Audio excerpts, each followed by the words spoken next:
The dense forests of Kentucky and Tennessee held secrets in the late 1700s that would haunt the young American nation for generations.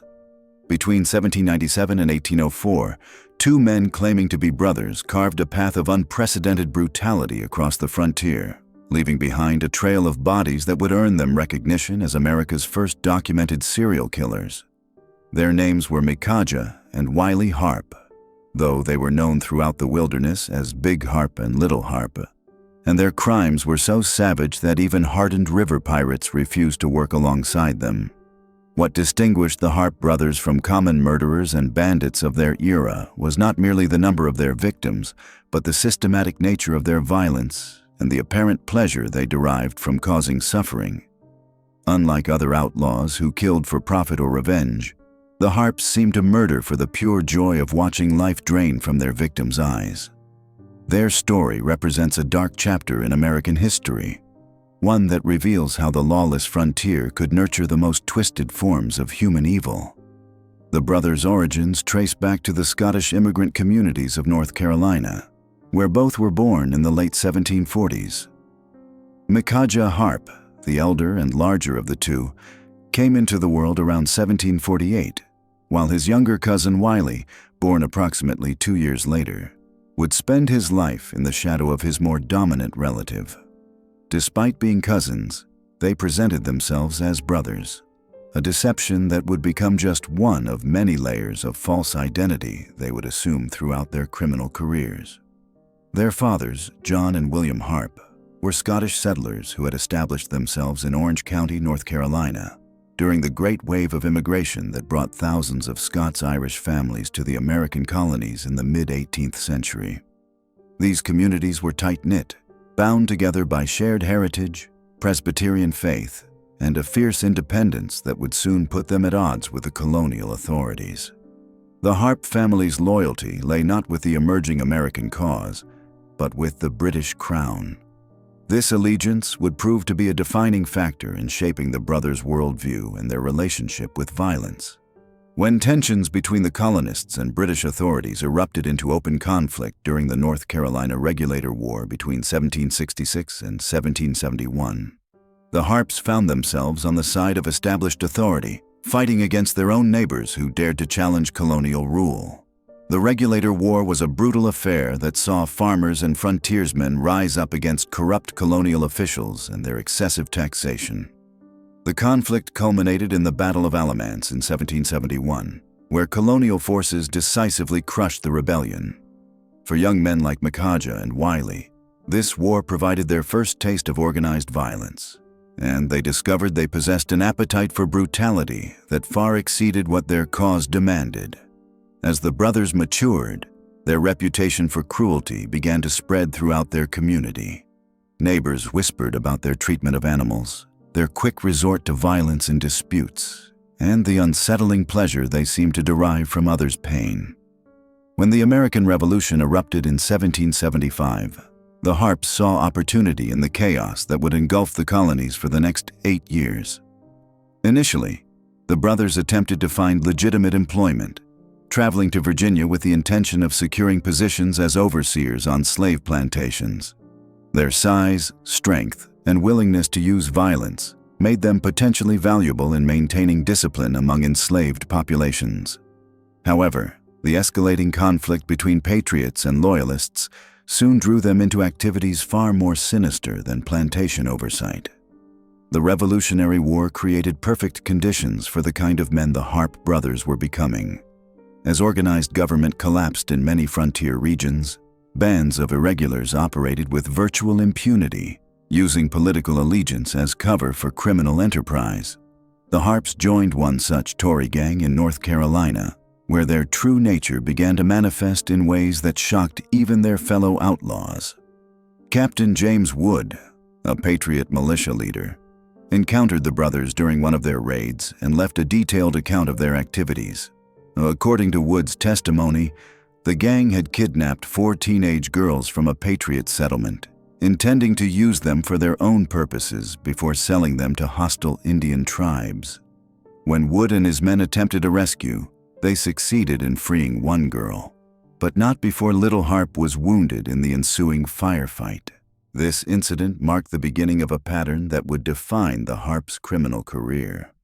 Unlike other Tory raiders who focused primarily on military targets or the property of prominent patriots, the brothers seemed particularly drawn to crimes involving the helpless and innocent. Their fellow gang members noted with discomfort how the Harpes lingered over acts of violence, prolonging their victims' suffering with an enthusiasm that went far beyond military necessity.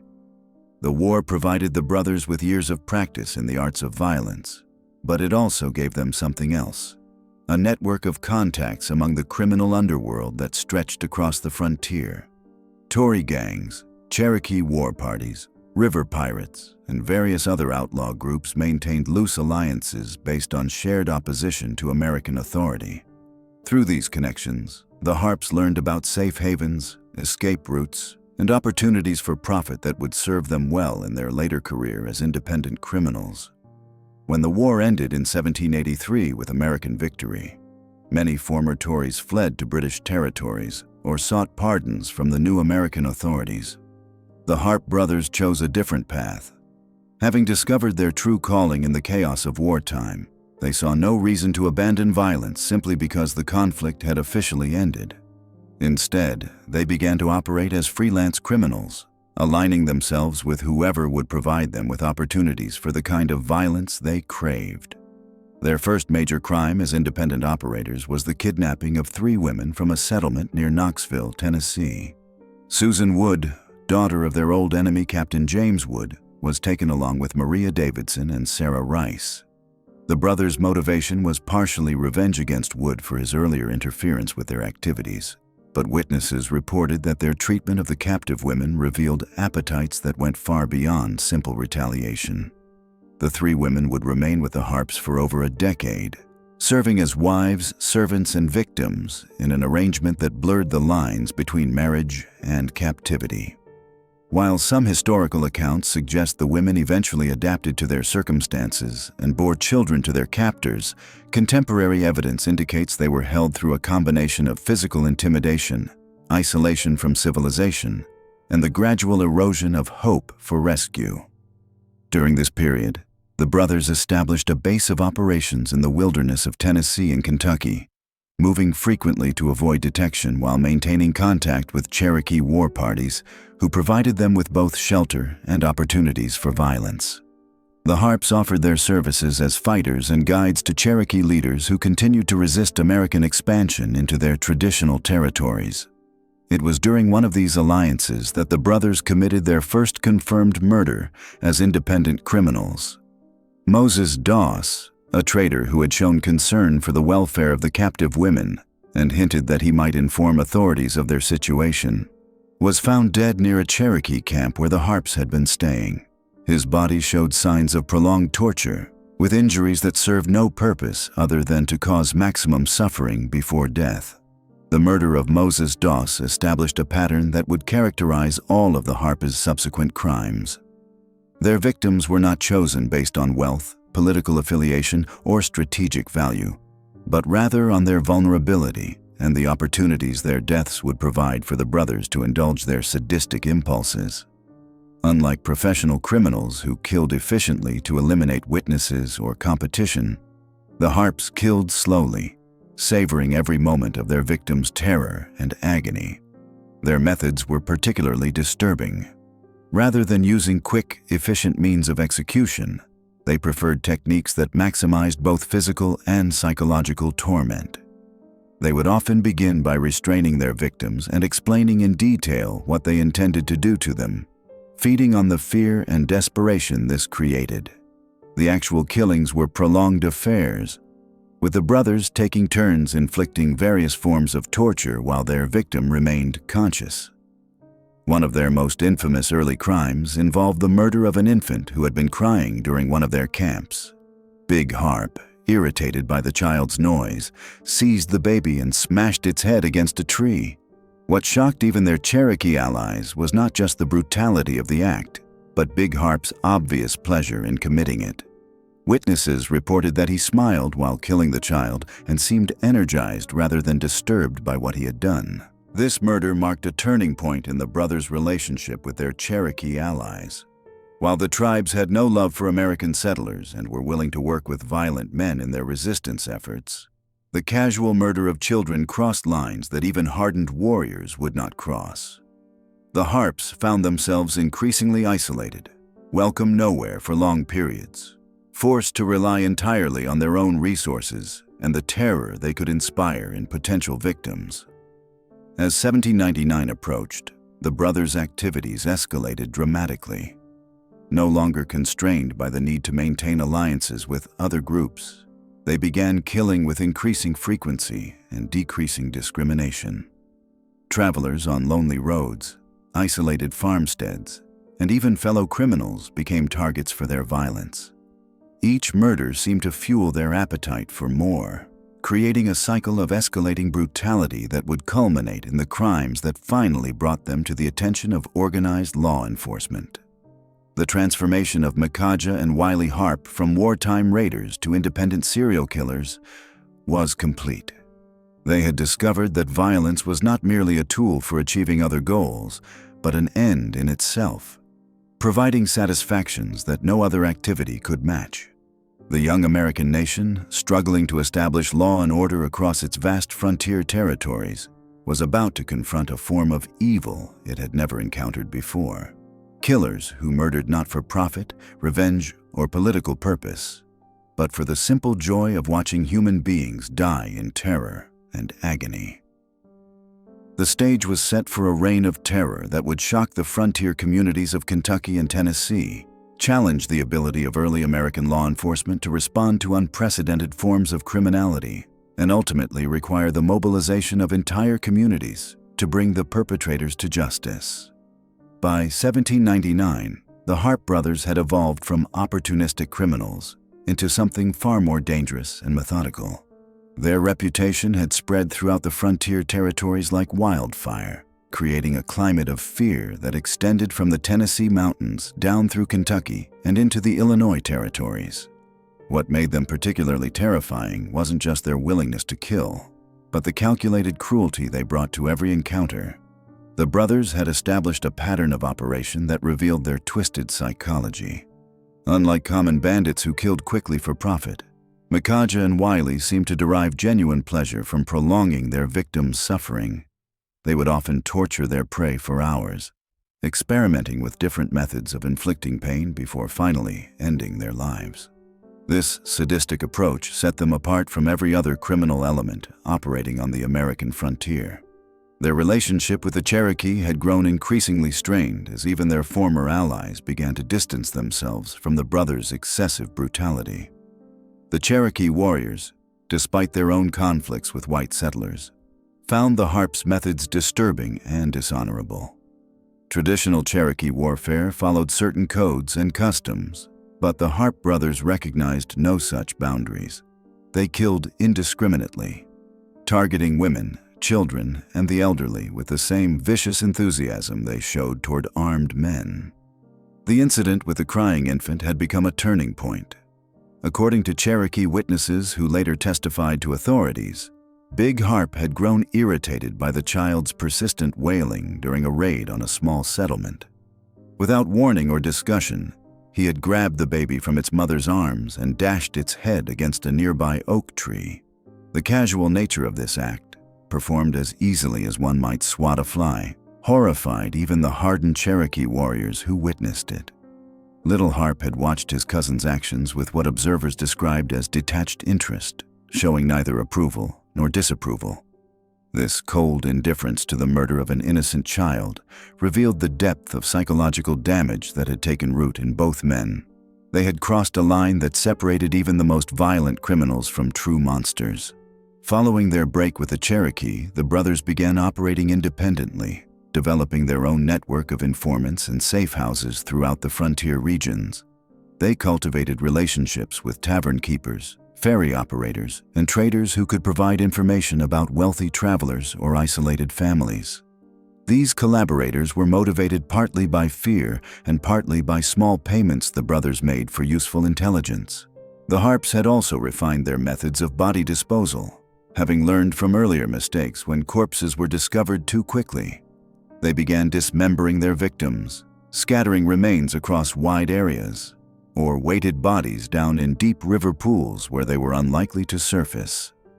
This systematic approach to covering their tracks allowed them to operate for extended periods without detection. Their psychological manipulation of victims had become increasingly sophisticated as well. The brothers would often pose as traveling preachers or merchants, using their knowledge of frontier customs and religious practices to gain the trust of potential targets. Big Harpe, despite his fearsome reputation among those who knew him, could present a remarkably convincing facade of respectability when necessary.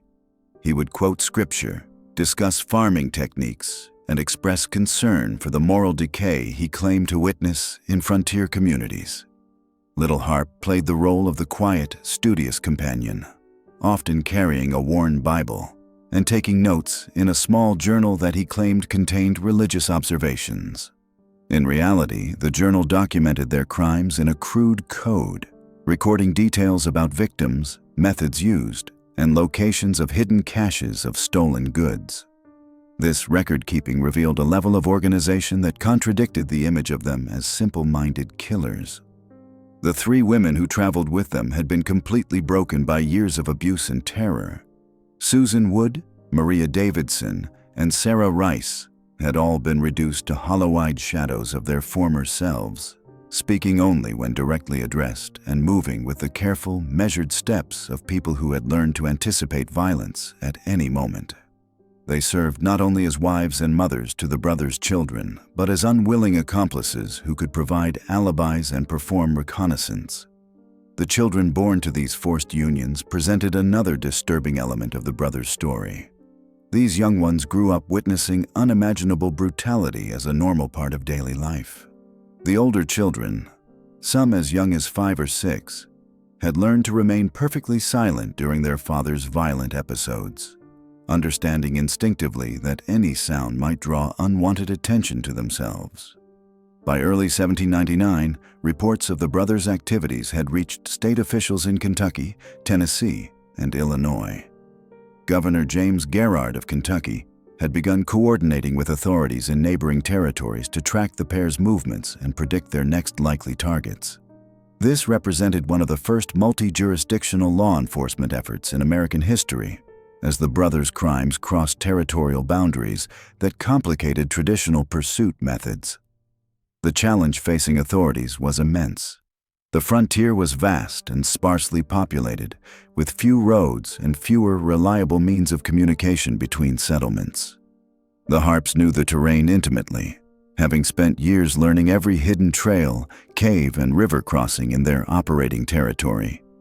They could disappear into the wilderness for weeks at a time, emerging unpredictably to strike at locations far from where they had last been seen.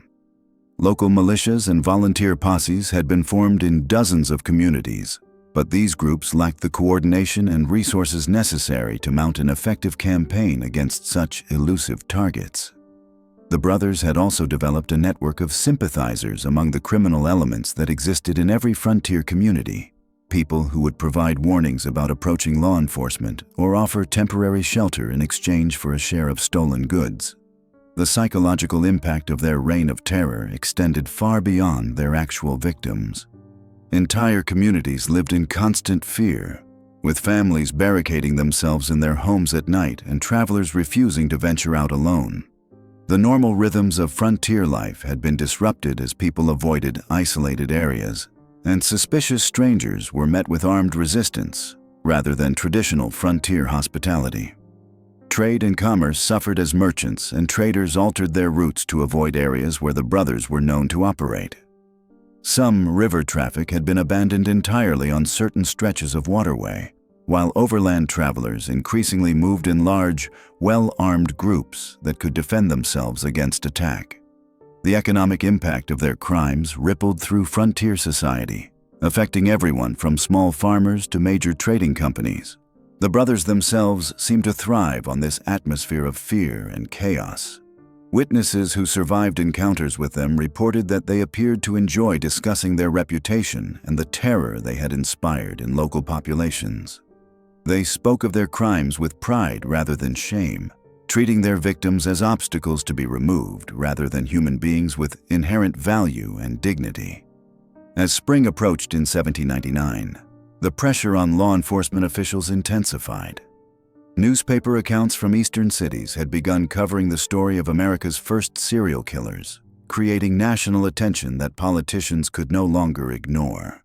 The failure to capture the Harpe brothers was becoming an embarrassment that threatened the credibility of frontier justice and the ability of territorial governments to protect their citizens.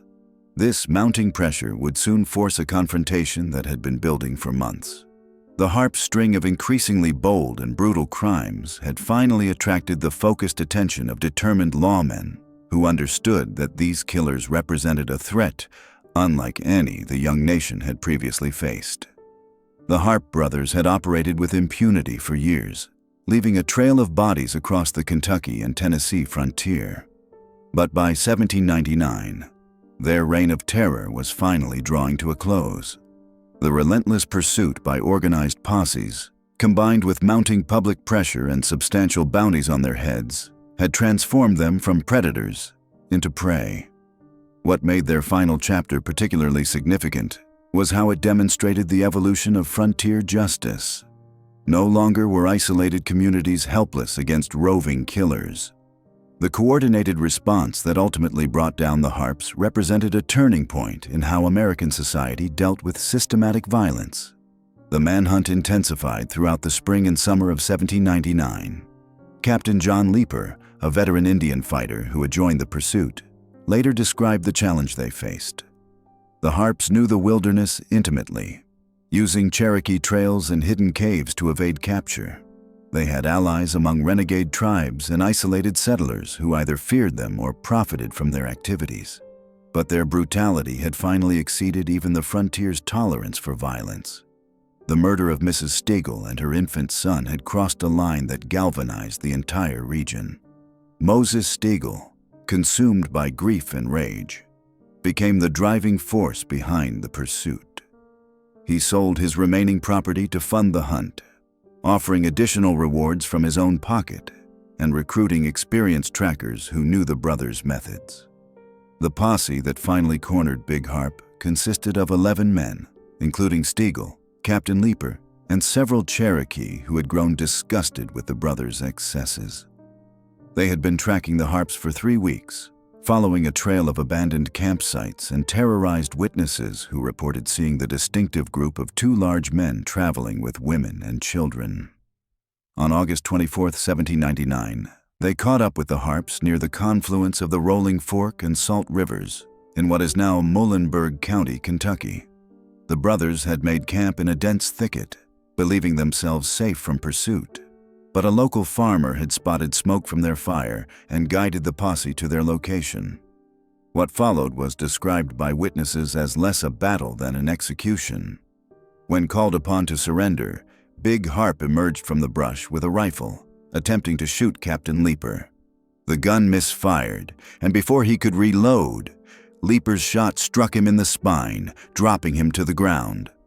Little Harpe, meanwhile, had grabbed one of the children and was using the infant as a human shield while trying to escape through the undergrowth.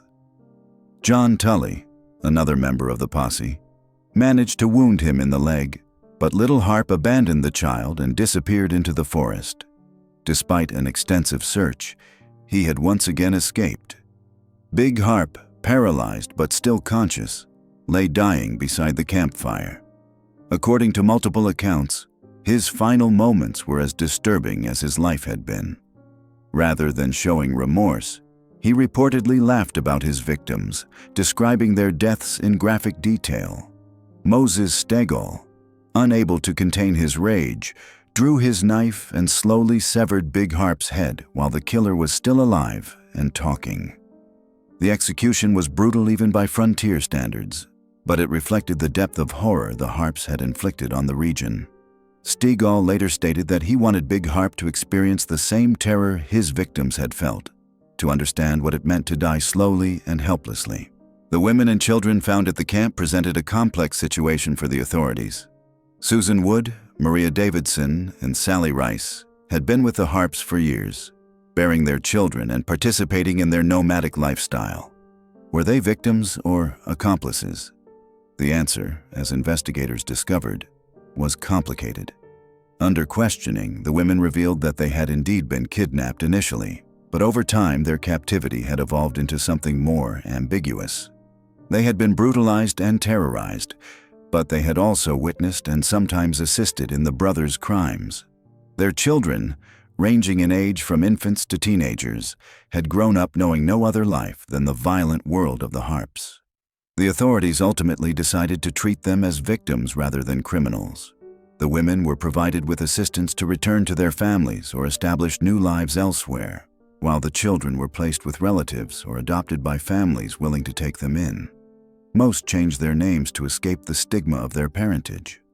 Big Harpe's severed head was taken to the crossroads near Henderson, Kentucky, where it was nailed to a tree as a warning to other outlaws.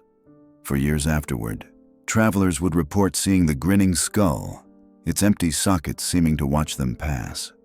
The location became known as Harpe's Head, and local legend claimed that the tree never bore fruit again, poisoned by the evil that had been attached to its trunk. Little Harpe's escape ensured that the story was far from over. For months, reports of his activities continued to reach authorities. He had rejoined Samuel Mason's river pirates at Cave-in Rock, but his relationship with the group remained troubled. Even among criminals, Wiley Harpe was considered unstable and dangerous. The river pirates operated differently from the land-based brigands the Harpes had been. They focused on robbing flatboats carrying goods down the Ohio and Mississippi rivers, using the natural cave formations along the riverbank as bases for their operations. Samuel Mason, despite his criminal activities, maintained a certain code of conduct that prohibited unnecessary violence and the killing of women and children. Little Harpe's presence disrupted this fragile order. He continued his pattern of excessive brutality, torturing victims for pleasure rather than information and killing witnesses who might have been safely released. Mason repeatedly warned him to control his impulses, but Wiley seemed incapable of moderation. The breaking point came in 1801 when Little Harpe tortured and killed a boat captain's wife simply because she had looked at him with disgust. Mason, faced with the prospect of increased military action against his operation, finally expelled Little Harpe from the group. But the damage was done. Within a year, increased patrols had forced Mason to abandon Cave-in Rock, and the golden age of river piracy was effectively over. Alone again, Little Harpe adopted the alias John Seton and attempted to blend into frontier society. For nearly 2 years, he managed to avoid detection, working as a farmhand and occasionally as a guide for travelers. Those who knew him during this period described him as quiet and hard-working, showing no signs of his violent nature. But Wiley Harpe could not escape his past or his nature. In 1803, learning that Samuel Mason had been killed by fellow outlaws seeking to claim the bounty on his head, Little Harpe saw an opportunity. He tracked down Mason's killers and murdered them, planning to claim credit for Mason's death and collect the reward himself. The plan backfired spectacularly. When he presented Mason's severed head to authorities in Natchez, Mississippi, he was recognized by a witness who had encountered him years earlier. His true identity revealed, Little Harpe found himself facing charges not only for recent murders, but for his entire criminal career. The trial of Wiley Harpe became a sensation throughout the Southwest Territory. Witnesses traveled hundreds of miles to testify about his crimes, and newspapers carried daily reports of the proceedings. Unlike his brother, who had died defiant, Little Harpe seemed broken by his capture. He confessed to numerous murders, though he claimed to remember only a fraction of his victims. On January 8, 1804, Wiley Harpe was hanged in Natchez. His last words, according to witnesses, were an apology to the families of his victims and a warning that violence only bred more violence. Like his brother's head, his was severed and displayed on a pole along the Natchez Trace as a warning to other criminals. The deaths of both Harpe brothers marked the end of an era in American crime. They had represented the dark side of frontier independence, showing how quickly civilization could break down when law enforcement was weak and communities were isolated. Their systematic brutality and apparent enjoyment of violence had shocked even a society accustomed to hardship and danger. More significantly, the coordinated effort to capture and execute the Harpes demonstrated the growing strength of American institutions. The bounties placed on their heads, the organized posses that pursued them, and the legal proceedings that followed their capture all showed that the young nation was developing the capacity to deal with threats to public order. The Harpe brothers had terrorized the frontier for nearly a decade, killing an estimated 40 to 50 people across multiple states and territories. Their victims included men, women, children, and infants, killed for reasons ranging from robbery to pure sadistic pleasure. They had represented chaos in its purest form, violence without purpose or restraint. But their defeat also represented something hopeful about American society. When faced with unprecedented evil, communities had come together to resist it.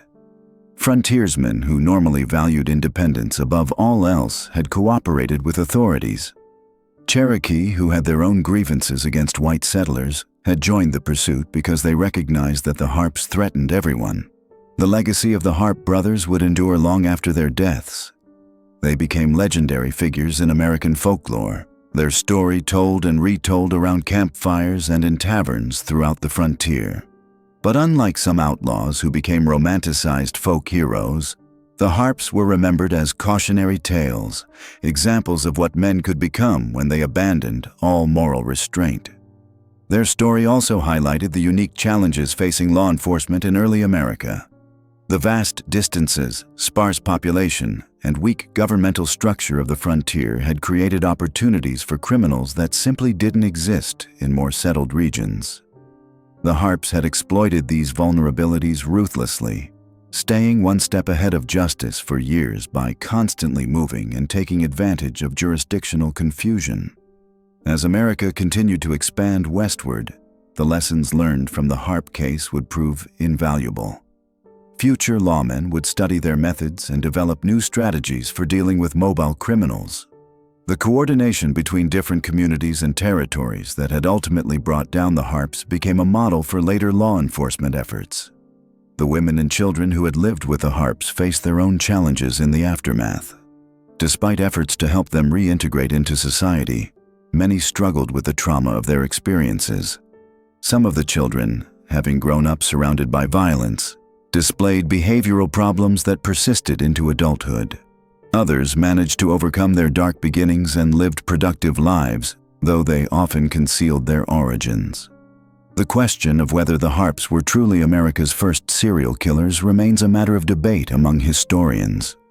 Certainly, there had been multiple murderers before them, and the indigenous peoples of North America had their own traditions and stories of individuals who killed repeatedly. But the Harpes were among the first whose crimes were systematically documented and whose methods were analyzed in detail. What made them particularly significant was not just the number of their victims, but the nature of their crimes. They killed across state and territorial boundaries. They used sophisticated methods to avoid detection, and they seemed to murder for psychological gratification rather than simple material gain. These characteristics would become defining features of serial killers in later eras. The Harpe brothers had emerged from the chaos of the Revolutionary War and the challenges of frontier life. But their response to these conditions had been uniquely destructive. Where others had built communities and established order, they had chosen to spread terror and death. Their story serves as a reminder that even in the most challenging circumstances, individuals retain the capacity to choose between good and evil. In the end, the Harpe brothers represent both the worst and best of early American society.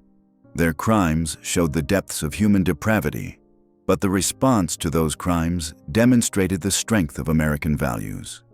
Justice had prevailed, but at a terrible cost in human suffering. The summer of 1804 brought no relief to the frontier communities still reeling from the Harpe brothers' reign of terror. While Big Harpe's severed head remained nailed to that oak tree near Henderson, slowly rotting in the Kentucky heat, and Little Harpe's execution had finally closed the book on their murderous spree, the scars they left ran deeper than anyone could have imagined. The psychological wounds inflicted on survivors, the families torn apart, and the fundamental shift in how frontier justice operated would echo through American society for generations to come. What made the Harpe brothers so uniquely terrifying wasn't just the brutality of their crimes, but how they had systematically exploited the very foundations of frontier hospitality and trust. In a world where survival often depended on the kindness of strangers, where offering shelter to travelers was both Christian duty and practical necessity, the Harpes had weaponized that generosity. They had turned the most basic human decency into a vulnerability, forever changing how frontier families would view unexpected visitors at their door. Martha Henderson, whose husband had been murdered by the Harpes while traveling to Nashville with a load of tobacco, spoke years later about the lasting impact of their crimes. "We used to welcome any traveler who came to our door," she recalled in 1820. "After what those devils did, no stranger entered our home without my husband keeping his rifle within arm's reach." The Harpes had also demonstrated something that frontier society was unprepared to comprehend: the existence of individuals who killed not for money, land, or revenge, but simply because they enjoyed causing suffering. This concept challenged the fundamental assumptions about human nature that most settlers carried with them. Criminal behavior, they understood. Men might steal out of desperation, fight over property, or kill in anger. But the idea that someone could methodically torture and murder innocent people for pure pleasure was almost incomprehensible to minds shaped by Christian morality and frontier pragmatism. Dr. Samuel McKnight, one of the few educated men in the Kentucky frontier region during this period, attempted to understand the psychological makeup of the Harpe brothers in a letter he wrote to a colleague in Philadelphia in 1805. "I have examined the testimonies of those who encountered these criminals and survived," he wrote. "What strikes me most profoundly is not their capacity for violence, which sadly is not uncommon on our frontier, but their apparent inability to experience what we might call normal human sympathy." This early attempt at psychological analysis was remarkably prescient, predating by decades the formal study of what would later be termed psychopathy. McKnight continued his observations. Big Harpe in particular appeared to derive genuine pleasure from the fear and pain of others.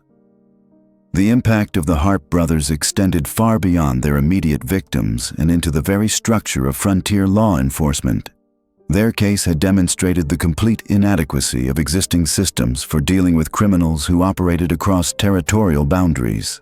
The scattered nature of frontier settlements, the lack of coordinated communication between different jurisdictions, and the absence of professional law enforcement had allowed the Harpes to evade capture for years, despite leaving a trail of bodies across multiple states. This realization led to significant changes in how frontier communities approached collective security. The formation of organized posses became more systematic, with established protocols for sharing information between settlements. The reward system that had finally led to Big Harpe's capture was refined and expanded, creating financial incentives for tracking dangerous criminals across vast distances. Most importantly, the informal networks of communication between traders, travelers, and settlers were strengthened, creating an early warning system that could alert communities to approaching threats. Judge Samuel McDowell, who had overseen Little Harpe's trial, reflected on these changes in his memoirs published in 1825. "The Harpe case taught us that the wilderness could harbor evils we had never imagined," he wrote. The brothers' crimes also had a profound impact on the development of American criminal law, particularly in the areas of interstate jurisdiction and the prosecution of serial crimes. Their case was among the first to highlight the legal complications that arose when criminals operated across state and territorial boundaries. The question of which jurisdiction had the authority to prosecute crimes committed in multiple locations would continue to challenge the American legal system well into the modern era. Legal scholar William Harrison, writing in 1810, identified the Harpe case as a turning point in American jurisprudence. "These criminals exposed fundamental weaknesses in our legal framework," he observed. Their ability to commit crimes in one territory and flee to another, beyond the reach of local authorities, demonstrated the need for federal involvement in cases of interstate crime. But perhaps the most lasting impact of the Harpe brothers was cultural rather than legal or procedural. Their story became embedded in American folklore, serving as a cautionary tale about the dark possibilities that lurked in the expanding frontier. Unlike later serial killers who would capture public attention, the Harpes weren't romanticized or mythologized. Their crimes were too brutal, too senseless, and too close to the everyday fears of frontier families to be transformed into entertaining legends. Instead, they became symbols of pure evil, cautionary figures used to teach children about the dangers that existed beyond the safety of home and community. Parents would tell their children about the Harpe brothers not to entertain them, but to instill in them a healthy wariness of strangers and an appreciation for the protection provided by family and neighbors. The Reverend Joshua Bradley, a circuit preacher who traveled through Kentucky and Tennessee in the years following the Harpes' deaths, noted how their story had become integrated into frontier moral instruction. "I have heard their tale recounted in countless homes," he wrote in 1808. "Always it is told not with the excitement that might accompany stories of other outlaws, but with a solemnity befitting a sermon on the reality of evil in this world." The women who had been forced to live with the Harpe brothers faced their own unique challenges in the aftermath of the killings. Susan Wood, Maria Davidson, and Sarah Rice had endured years of captivity, abuse, and forced participation in the brothers' nomadic criminal lifestyle. Their eventual freedom came at the cost of being forever marked by their association with America's most notorious killers. Susan Wood, who had been kidnapped as a teenager and forced to bear children to her captors, struggled to reintegrate into normal society. In a rare interview given years later, she described the psychological trauma of her ordeal. "People looked at me with a mixture of pity and suspicion," she recalled. "They wondered what I had seen, what I had been forced to do, whether I had somehow been corrupted by my time with those monsters." This victim blaming was unfortunately common in an era that poorly understood trauma and its effects. The women who survived the Harpe brothers faced not only the challenge of healing from their ordeal, but also the social stigma that came with being associated with such notorious criminals. They were forced to rebuild their lives under the shadow of crimes they had witnessed but not committed, carrying secrets too terrible to share with their new families and communities. The children born to these unions faced perhaps the greatest challenge of all. As the sons and daughters of America's first serial killers, they grew up knowing that the blood of monsters flowed in their veins. Some changed their names and moved far from the regions where their fathers' crimes had been committed. Others struggled with questions of inherited evil, wondering whether they carried within themselves the capacity for the same cruelty that had made their fathers infamous. One such child, whose identity was protected by court records, was quoted years later as saying, "I have spent my entire life proving that I am not my father. Every act of kindness, every moment of compassion, every choice to help rather than harm, is my rebellion against the legacy I was born to carry." The Harpe brothers' impact on American culture extended into literature and popular entertainment as well. Their story appeared in some of the earliest examples of American crime literature, helping to establish many of the conventions that would later define the true crime genre. Unlike the romanticized tales of gentlemanly highwaymen or noble outlaws that were popular in European literature, American crime stories influenced by the Harpe case emphasized the genuine horror and senselessness of criminal violence. Authors like James Hall, who included an account of the Harpe brothers in his 1835 collection, Letters from the West, helped establish a distinctly American approach to crime narrative. "Our frontier has produced criminals unlike any known to civilized society," Hall wrote.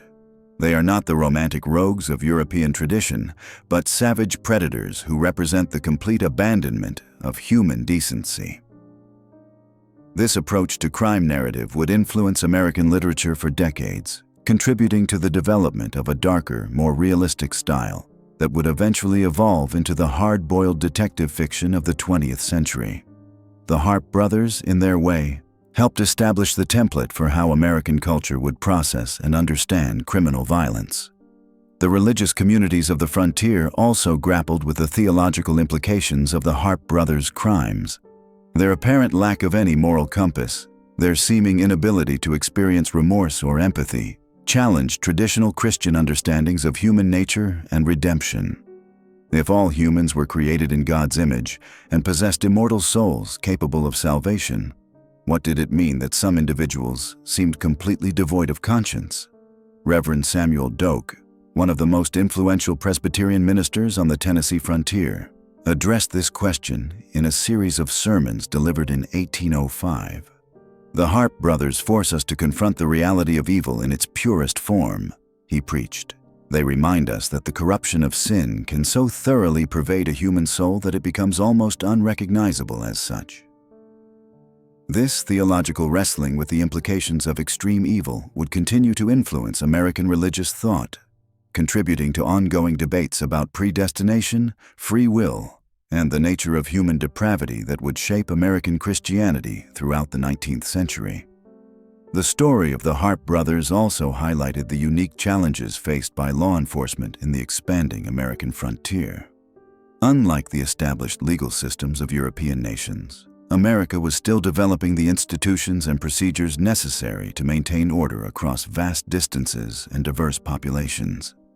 The Harpes had exploited these institutional weaknesses, using the gaps between jurisdictions and the lack of coordinated law enforcement to evade capture for years.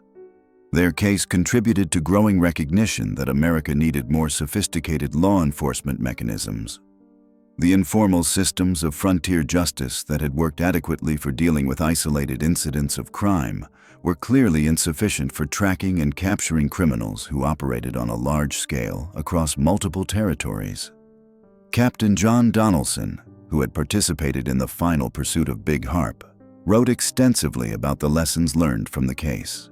We discovered that tracking these criminals required not just courage and determination, but coordination and communication between widely scattered communities, he observed. These insights would prove invaluable as America continued to expand westward. The challenges identified in pursuing the Harpe brothers would inform the development of territorial law enforcement, the establishment of federal marshals, and eventually the creation of national law enforcement agencies capable of operating across state boundaries.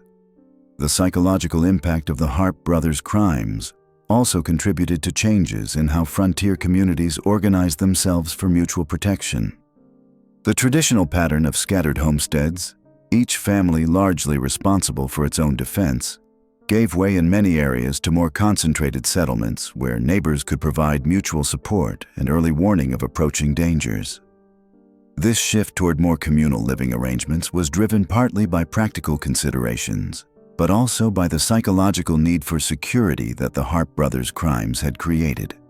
Families who had once been comfortable living in isolation now sought the comfort and protection that came from being part of a larger community. The Harpes had made the frontier feel more dangerous, not just because of what they had done, but because of what their existence suggested might be possible. The economic impact of the Harpe brothers' crimes was also significant, though often overlooked in historical accounts. Their attacks on travelers and traders disrupted commerce along several important frontier routes. The fear they generated caused some merchants to avoid certain areas entirely, while others invested heavily in armed guards and other security measures that increased the cost of doing business. The Natchez Trace, one of the most important commercial routes in the early American frontier, was particularly affected by the Harpes' activities and those of the river pirates they associated with. Trade along the route decreased significantly during the height of their criminal activity, and it took years for commerce to fully recover even after their deaths. Merchant Samuel Patterson, who had narrowly escaped an encounter with the Harpe brothers in 1798, wrote about the economic disruption their crimes caused. The mere possibility of encountering these demons was enough to make many traders seek alternative routes, even if those routes were longer and more difficult, he recalled. This economic impact extended beyond immediate commercial losses to affect the development of frontier communities. Towns that had been growing due to their location along major trade routes saw their growth slow or stop entirely as commerce was disrupted. Some communities never fully recovered, remaining small and isolated long after the threat had passed. The Harpe brothers' story also became intertwined with the broader narrative of American expansion and the conquest of the wilderness. Their crimes occurred during a crucial period when the new nation was defining itself and its relationship to the frontier. The fact that such extreme evil could emerge from the American wilderness challenged optimistic visions of westward expansion as a purely positive force for civilization and progress. Historian Frederick Jackson Turner, writing nearly a century later, would identify the frontier experience as fundamental to the development of American character and institutions. But the Harpe brothers represented the dark side of that frontier experience, a reminder that the wilderness could produce monsters as well as heroes, that the freedom and opportunity of the frontier could be perverted into license for the worst human impulses.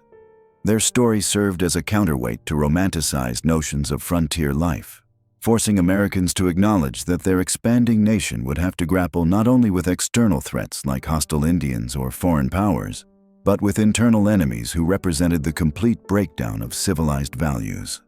The legacy of the Harpe brothers continued to influence American culture and law enforcement long after their deaths. Their case established precedents and created awareness that would prove crucial in dealing with later serial killers and organized criminal enterprises. The lessons learned from their crimes about the need for coordinated law enforcement, systematic investigation techniques, and psychological understanding of criminal behavior would be built upon by future generations of American law enforcement officers. In the end, the Harpe brothers' greatest impact may have been in forcing American society to confront the reality of human evil in its most extreme form. They shattered illusions about the inherent goodness of human nature and the inevitable progress of civilization. Their crimes served as a harsh reminder that vigilance, cooperation, and strong institutions were necessary to protect the vulnerable from those who would prey upon them. Their story became a foundational American cautionary tale, a reminder that even in a land of opportunity and freedom, there would always be those who chose to use that freedom to cause harm rather than good. As word of the Harpe brothers' mounting atrocities spread throughout frontier communities, the very nature of their crimes began to evolve in ways that disturbed even hardened settlers who had witnessed countless acts of violence. These weren't merely robberies gone wrong or disputes settled with bloodshed. What distinguished the Harpes from ordinary criminals was their systematic approach to inflicting suffering and their apparent inability to feel remorse or human connection. By the mid-1790s, their pattern had become disturbingly clear. They would arrive in a settlement appearing as travelers in need of shelter or assistance. Their wives and children provided perfect cover, presenting the image of struggling families seeking help rather than predators hunting for victims. Local families, bound by frontier hospitality and Christian charity, would welcome them into their homes, offering food, shelter, and protection from the wilderness. This generosity was repaid with unimaginable brutality. The Harpes seemed to derive particular pleasure from betraying trust, waiting until their hosts were most vulnerable before striking. They would often wait until the middle of the night when families were asleep, then systematically torture and kill everyone in the household. But their cruelty extended beyond simple murder. They appeared to study their victims' fears and weaknesses, prolonging suffering whenever possible. Sarah Mitchell, one of the few survivors of a Harpe attack, later testified to authorities about the night her family encountered the brothers. They had arrived at her family's cabin near the Cumberland Gap, claiming their pregnant wife needed rest and medical attention. The Mitchells, being devout Christians, immediately welcomed them in, preparing their best meal and offering their own bed to the expectant mother. During the evening, Sarah noticed something unsettling about the two men. They watched her family with an intensity that made her uncomfortable, particularly when her father was discussing the family's plans and routines. When her younger brother began crying due to a fever, she observed Big Harpe's reaction with growing alarm. His jaw tightened, his hands clenched into fists, and he stared at the child with what she later described as naked hatred. Around midnight, Sarah was awakened by muffled sounds from her parents' room. When she crept to investigate, she discovered a scene that would haunt her for the remainder of her life. The Harpe brothers had bound and gagged her parents and were systematically torturing them while forcing each to watch the other's suffering. The methodical, almost clinical way they went about their work suggested this was not spontaneous violence, but something they had refined through repeated practice. Sarah managed to escape through a window and flee into the wilderness, but not before witnessing the brothers kill her entire family. When she returned with help 2 days later, they found evidence of the Harpe's particular brand of cruelty. Her family members had been tortured for hours before being killed, and their bodies had been arranged in positions that seemed designed to maximize the psychological impact on whoever discovered them. What made the Harpe brothers particularly dangerous was their ability to blend into frontier society when necessary. Unlike many criminals who were easily identifiable as outlaws, the Harpes could present themselves as respectable family men when the situation demanded it. They understood how to exploit the social bonds and religious beliefs that held frontier communities together, using people's better nature against them. Their crimes also revealed a disturbing pattern of escalation. Early in their criminal career, they had focused primarily on robbery and occasional violence. But as time progressed, the violence became an end in itself rather than a means to an end. They began targeting victims who had nothing worth stealing, killing simply for the pleasure of causing pain and death. The psychological impact of their crimes extended far beyond their immediate victims. Entire communities lived in fear, no longer able to trust strangers or practice the open hospitality that had been essential to survival on the frontier. Families began sleeping in shifts, posting guards, and refusing to help travelers in need. The social fabric that bound frontier settlements together began to fray under the strain of constant fear. Law enforcement in the late 1700s was ill-equipped to deal with criminals who operated across territorial boundaries and seemed to kill without traditional motives like profit or revenge. Most frontier justice was administered locally, dealing with crimes that occurred within a specific community. The Harpe's nomadic lifestyle and the vast distances involved made coordinated pursuit nearly impossible. The brothers seemed to understand these limitations and exploited them ruthlessly. They would commit crimes in one territory, then flee to another jurisdiction where local authorities had no knowledge of their activities. By the time word spread and pursuit was organized, they had already moved on, leaving behind a trail of bodies and traumatized survivors. Their ability to live off the land, combined with their knowledge of wilderness areas and Native American territories, made them nearly impossible to track. They could disappear into forests and mountains for weeks or months at a time, emerging to strike when least expected. This unpredictability added to the terror they inspired, as no community could consider itself safe. The Cherokee, who had initially accepted the Harpes as allies, eventually began to distance themselves from the brothers. Even warriors accustomed to brutal warfare found their methods disturbing and counterproductive. Cherokee leaders realized that association with the Harpes was bringing unwanted attention from white settlers and authorities, potentially jeopardizing their own survival. They described the Harpes as beings who had lost their humanity, creatures driven by evil spirits that could not be appeased or reasoned with. The decision to sever ties with them was made not just for practical reasons, but because tribal leaders feared the spiritual contamination that might come from continued association with such evil. By 1798, the Harpe brothers had become the most wanted criminals in American history to that point. Territorial governors had placed bounties on their heads, and organized posses were actively hunting them across multiple states. But their most heinous crime was yet to come, an act so shocking that it would finally galvanize the scattered law enforcement efforts into a coordinated campaign that would bring their reign of terror to an end. The murder of the Stegall family represented a new level of depravity even for the Harpe brothers. Moses Stegall had made the fatal mistake of offering them shelter during a thunderstorm, inviting them into his cabin where he lived with his wife and infant son.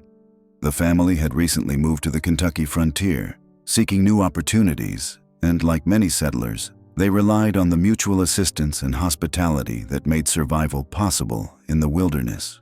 What happened that night horrified even hardened frontiersmen. who had witnessed countless acts of violence. The Harpes didn't simply kill the family quickly and flee.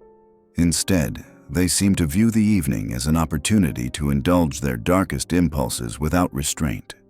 When the infant began crying, Big Harpe didn't merely silence the child, but killed him in a manner so brutal that even his own wife reportedly begged him to stop.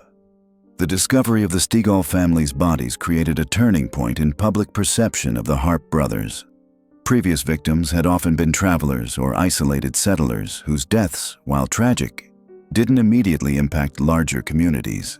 But the Stegalls were well-known and well-liked, representing the hopes and dreams of countless families seeking better lives on the frontier. Their murder felt like an attack on the very idea of civilized society extending into the wilderness.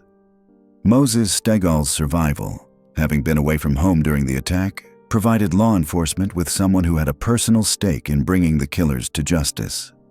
Unlike previous investigations that relied on reluctant witnesses and second-hand accounts, Stegall became an active participant in the pursuit, providing both motivation and local knowledge that proved crucial to the eventual capture.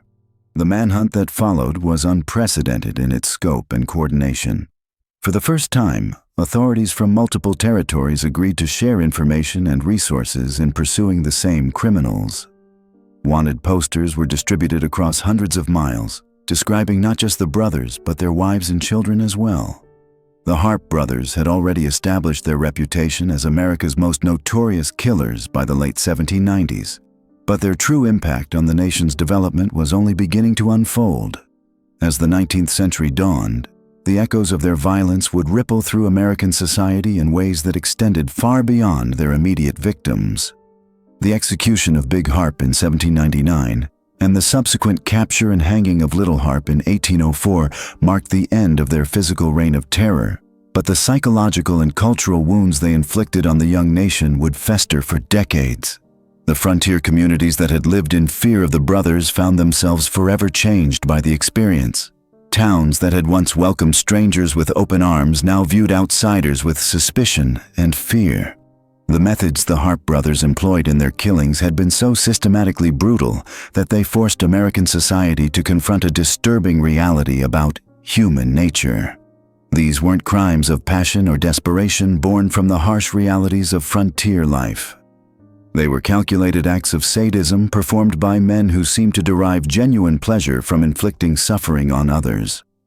Local magistrates and law enforcement officials who had dealt with the brothers firsthand struggled to comprehend what they had witnessed. Judge Samuel McDowell, who presided over several cases related to Harpe victims, wrote in his private correspondence that the brothers represented something entirely new in his experience of criminal behavior. Unlike other murderers he had encountered, who typically killed for money, revenge, or in fits of rage, the Harpes seemed to kill simply because they enjoyed it. This realization had profound implications for how American society understood crime and punishment. The traditional view held that criminal behavior stemmed from poverty, lack of education, or moral weakness that could be corrected through proper guidance or punishment. But the Harpe brothers came from relatively stable backgrounds and showed no signs of the desperate circumstances that typically drove men to violence. Their systematic approach to murder, combined with their apparent immunity to moral reasoning, suggested that some individuals might be fundamentally different from the rest of humanity. This was a deeply troubling concept for a young democracy founded on the principle that all men were created equal and possessed of inherent dignity and worth. The psychological impact on survivors and witnesses proved equally significant. Sarah Rice, who had been forced to serve as Little Harpe's wife, never fully recovered from her ordeal. After her release following Little Harpe's execution, she moved to Ohio and remarried, but neighbors reported that she would often wake screaming in the night and could never bear to be alone after dark. Her testimony during Little Harpe's trial provided some of the most chilling insights into the brothers' daily behavior. According to Rice, the brothers would often discuss their murders in casual conversation, describing the fear in their victims' eyes with the same tone others might use to discuss the weather. They showed particular pride in killings that had required creativity or caused prolonged suffering. Big Harpe would sometimes reenact his murders for entertainment, using sticks or other objects to demonstrate how he had positioned his victims or the exact angle at which he had delivered fatal blows. Perhaps most disturbing was Rice's account of how the brothers had attempted to involve their children in their violent activities. As the children grew older, Big Harpe had begun teaching them to tie knots that could be used to restrain victims and had encouraged them to participate in torturing small animals. He spoke of this as preparing them for their future roles in the family business, suggesting that he viewed murder not as aberrant behavior, but as a legitimate way of life that should be passed down through generations. The revelation that the brothers had been systematically conditioning their children to accept and participate in violence added another layer of horror to their crimes. It suggested that their evil might perpetuate itself even after their deaths, creating new generations of killers shaped by their twisted worldview. This concern proved prophetic in several documented cases. 3 of the Harpe children, despite being placed with foster families after their mother's release, showed disturbing behavioral patterns as they matured. 2 of Big Harpe's sons were arrested for violent crimes in their teens, and one of Little Harpe's daughters was suspected of poisoning her first husband, though she was never prosecuted due to lack of evidence. The brothers' influence extended beyond their immediate family through the networks they had established with other criminals and outcasts. Samuel Mason, the river pirate who had eventually rejected the Harpes as too violent for his crew, had nevertheless learned techniques from them that he incorporated into his own operations. These methods spread through the criminal underworld of the Mississippi River Valley, creating a more sophisticated and brutal form of organized crime. Federal authorities tracking criminal activity along the river systems noted a marked increase in the sadistic nature of crimes committed after the Harpe brothers' period of activity. Where river pirates had previously focused primarily on robbery with violence used only when necessary, post-Harpe criminal gangs seemed to relish inflicting pain and terror on their victims even when it served no practical purpose. The brothers had also demonstrated how effectively religious and social institutions could be manipulated to provide cover for criminal activity. Their ability to present themselves as respectable citizens when it suited their purposes, combined with their skill at exploiting the hospitality traditions of frontier communities, created a template that other criminals would follow for decades. Law enforcement agencies found themselves forced to develop new investigative techniques to deal with criminals who operated across multiple jurisdictions and maintained false identities. The Harpe case was among the first to demonstrate the need for better communication and coordination between different regions' authorities. Their ability to escape justice for so long was largely due to the fragmented nature of law enforcement in the early republic. The cultural impact of the Harpe brothers extended into literature, folklore, and popular entertainment. Their story became the subject of numerous books, plays, and songs that spread throughout American culture. However, these retellings often sanitized or romanticized their crimes, transforming them from realistic portrayals of sadistic killers into more palatable villains suitable for popular consumption. This transformation of the brothers into folk legends obscured the true nature of their crimes and may have inadvertently contributed to a cultural fascination with violent outlaws that would persist throughout American history. The romanticization of criminals like Jesse James, Bonnie and Clyde, and other notorious figures can be traced back to the cultural patterns established in the storytelling around the Harpe brothers. Religious communities struggled to reconcile the brothers' existence with their theological understanding of human nature and divine justice. If all humans were created in God's image and possessed immortal souls capable of redemption, what did the apparent irredeemability of the Harpe brothers say about the nature of evil itself? Some ministers preached that the brothers represented a test of faith, while others suggested they might be manifestations of demonic possession. The medical community of the early 19th century lacked the vocabulary and conceptual framework to understand what would later be recognized as psychopathic behavior. Physicians who examined the brothers or studied accounts of their behavior could only describe them as suffering from a form of moral insanity, a vague diagnosis that explained little and offered no hope for treatment or prevention. The economic impact of the brothers' crimes extended far beyond the immediate loss of life and property. Their reign of terror had disrupted trade routes, discouraged settlement in affected areas, and created a climate of fear that persisted long after their deaths. Insurance companies began requiring higher premiums for policies covering travel through regions where the brothers had operated, and some merchants avoided certain routes entirely. The Natchez Trace, a crucial commercial pathway connecting the Mississippi River to the eastern states, saw significantly reduced traffic during and after the Harpe brothers' period of activity. This disruption contributed to the economic isolation of some frontier communities and slowed the development of trade networks that were essential to the young nation's growth. Perhaps most significantly, the Harpe brothers' crimes contributed to a fundamental shift in American attitudes toward violence and justice.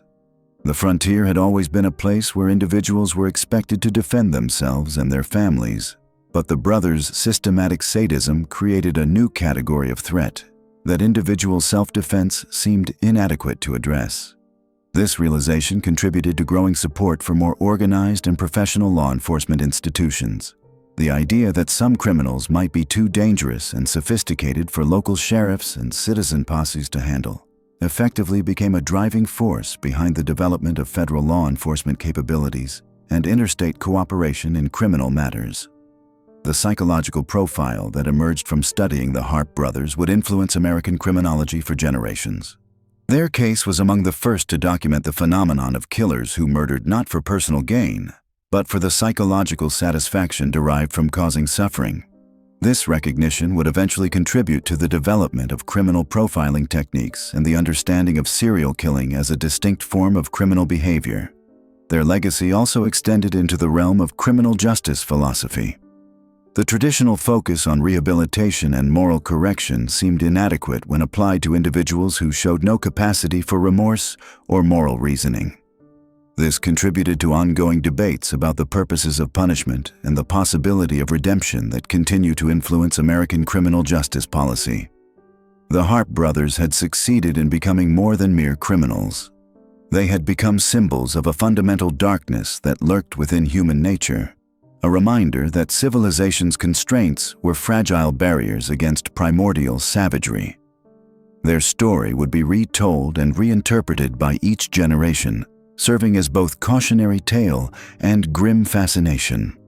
As America moved forward into the 19th century, expanding westward and growing in complexity, the lessons learned from confronting the Harpe brothers would inform how the nation dealt with violence, crime, and the challenge of maintaining order in a diverse and rapidly changing society.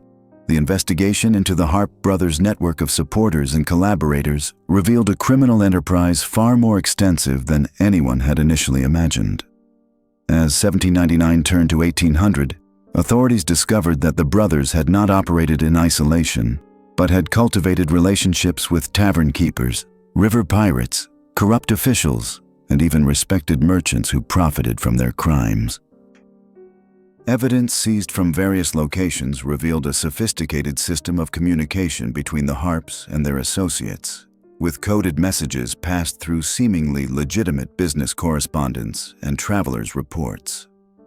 The brothers had established safe houses throughout Tennessee, Kentucky, and southern Illinois, often operated by individuals who appeared to be respectable members of their communities. These locations provided not only shelter, but also intelligence about potential victims, law enforcement movements, and profitable opportunities for robbery and murder. Most disturbing was the discovery that several of these collaborators had actively participated in selecting victims, identifying wealthy travelers, isolated families, and individuals who would not be immediately missed. One such collaborator was Thomas Langford, who operated a ferry crossing on the Green River in Kentucky. Langford had been providing the Harpes with information about passengers carrying valuables, their destinations, and their travel schedules. When authorities searched his property following his arrest, they found personal effects from at least 12 victims, along with detailed records of payments received from the brothers for his services. The economic dimension of the Harpes' crimes became clearer as investigators followed the money trail. The brothers had accumulated substantial wealth through their systematic robbery and murder, much of which they had invested in legitimate businesses through intermediaries. They owned shares in several trading companies, had deposited funds in banks as far away as New Orleans, and had even purchased land under assumed names in territories where they planned to expand their operations. This financial sophistication challenged the prevailing image of the Harpes as simple frontier outlaws driven by bloodlust. While their sadistic tendencies were undeniable, the evidence revealed calculating criminals who understood the economic opportunities presented by America's expanding frontier. They had recognized that the chaos and limited law enforcement of the frontier period created ideal conditions for systematic predation on travelers, settlers, and merchants. The scope of their victim network was staggering. Beyond the 20 murders Big Harpe had confessed to in his final moments, investigators identified evidence linking the brothers to at least 47 additional deaths across 4 states. These victims ranged from wealthy merchants traveling with valuable goods to poor families whose only crime had been offering hospitality to strangers. The brothers showed no discrimination in their choice of targets, killing men, women, children, and even infants with equal callousness. Particularly chilling were the accounts from survivors who had encountered the Harpes but escaped death through luck or circumstance. Mary Henderson, a widow from Nashville, described how the brothers had stayed at her inn in 1798, presenting themselves as traveling preachers. She had been suspicious of their behavior and had arranged for her teenage sons to remain hidden with loaded weapons while the strangers slept. During the night, she heard them discussing whether to kill the family and take over the inn as a permanent base of operations. Only the unexpected arrival of a group of armed militiamen the following morning had prevented what would likely have been another massacre. The psychological profile that emerged from witness testimonies and the brothers' own actions revealed individuals who had moved far beyond ordinary criminal motivation into something approaching pure malevolence. Unlike typical frontier criminals who killed primarily when necessary to complete robberies or escape capture, the Harpes appeared to derive genuine pleasure from inflicting suffering. Multiple witnesses described their laughter during violent acts, their tendency to prolong victims' agony, and their apparent disappointment when kills were too quick or merciful. Dr. Benjamin Rush, one of America's leading physicians and a signer of the Declaration of Independence, was consulted about the brothers' psychological state. He theorized that their experiences during the Revolutionary War, combined with what he termed an inherent deficiency of natural human sympathy, had created individuals incapable of recognizing the humanity of others. The impact of the Harpe brothers on frontier society extended far beyond their direct victims. Their crimes created a climate of fear and suspicion that fundamentally altered how people interacted on the frontier. The traditional hospitality that had characterized frontier communities, where strangers were routinely offered food and shelter, began to disappear as families became afraid to trust travelers.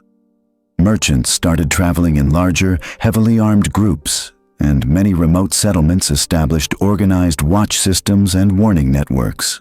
Churches and community leaders struggled to address the theological implications of the brothers' crimes. The level of evil they had displayed challenged conventional understanding of human nature and divine justice. Some preachers argued that the Harpes represented divine punishment for America's sins, while others maintained that they were instruments of Satan unleashed upon an unsuspecting world. These debates reflected broader anxieties about the moral implications of westward expansion and the challenges of maintaining civilized values in an untamed wilderness. The legal precedents established during the investigation and pursuit of the Harpes would influence American law enforcement for decades. The successful coordination between multiple state and territorial jurisdictions demonstrated the need for improved communication and cooperation in addressing crimes that crossed political boundaries. The case also highlighted the importance of federal involvement in crimes that threatened interstate commerce and migration, laying groundwork for future expansion of federal law enforcement authority. Perhaps most significantly, the Harpe brothers case marked a turning point in how American society understood and categorized criminal behavior. Prior to their crimes, most frontier violence was viewed as either the result of passion, desperation, or the inevitable conflicts arising from territorial disputes and cultural clashes. The Harpes introduced Americans to the concept of murder as recreation, killing for its own sake rather than as a means to achieve other goals. The documentation of their crimes, preserved in court records, newspaper accounts, and government reports, provided future criminologists and psychologists with detailed case studies of what would later be recognized as psychopathic behavior. The patterns identified in their crimes, including the escalation of violence, the pleasure derived from victim suffering, and the complete absence of remorse, would become standard elements in the study of serial killing. The women who had been forced to live with the Harpes, Susan Wood, Maria Davidson, and Sarah Rice, faced enormous challenges in rebuilding their lives after their liberation. The stigma associated with their captivity, combined with the trauma of witnessing and enduring years of violence, left lasting scars that affected not only them but their children. Community attitudes toward the women reflected the complex moral judgments of the era, with some viewing them as victims deserving sympathy, while others questioned their survival when so many others had died. The children born to these relationships represented perhaps the most troubling legacy of the Harpe brothers. These young people carried not only the genetic inheritance of their fathers, but also the social burden of their parentage. Most were raised under assumed names in distant communities, with their true origins hidden to protect them from the stigma and potential violence associated with the Harpe name. The psychological impact of eventually learning their true parentage would affect many of these individuals throughout their lives. As news of little Harpe's execution spread in early 1804, many Americans believed that the terror associated with the Harpe name had finally ended. The display of the brothers' severed heads, while gruesome by modern standards, served as a powerful symbol of frontier justice and the ultimate fate awaiting those who chose to prey upon innocent people.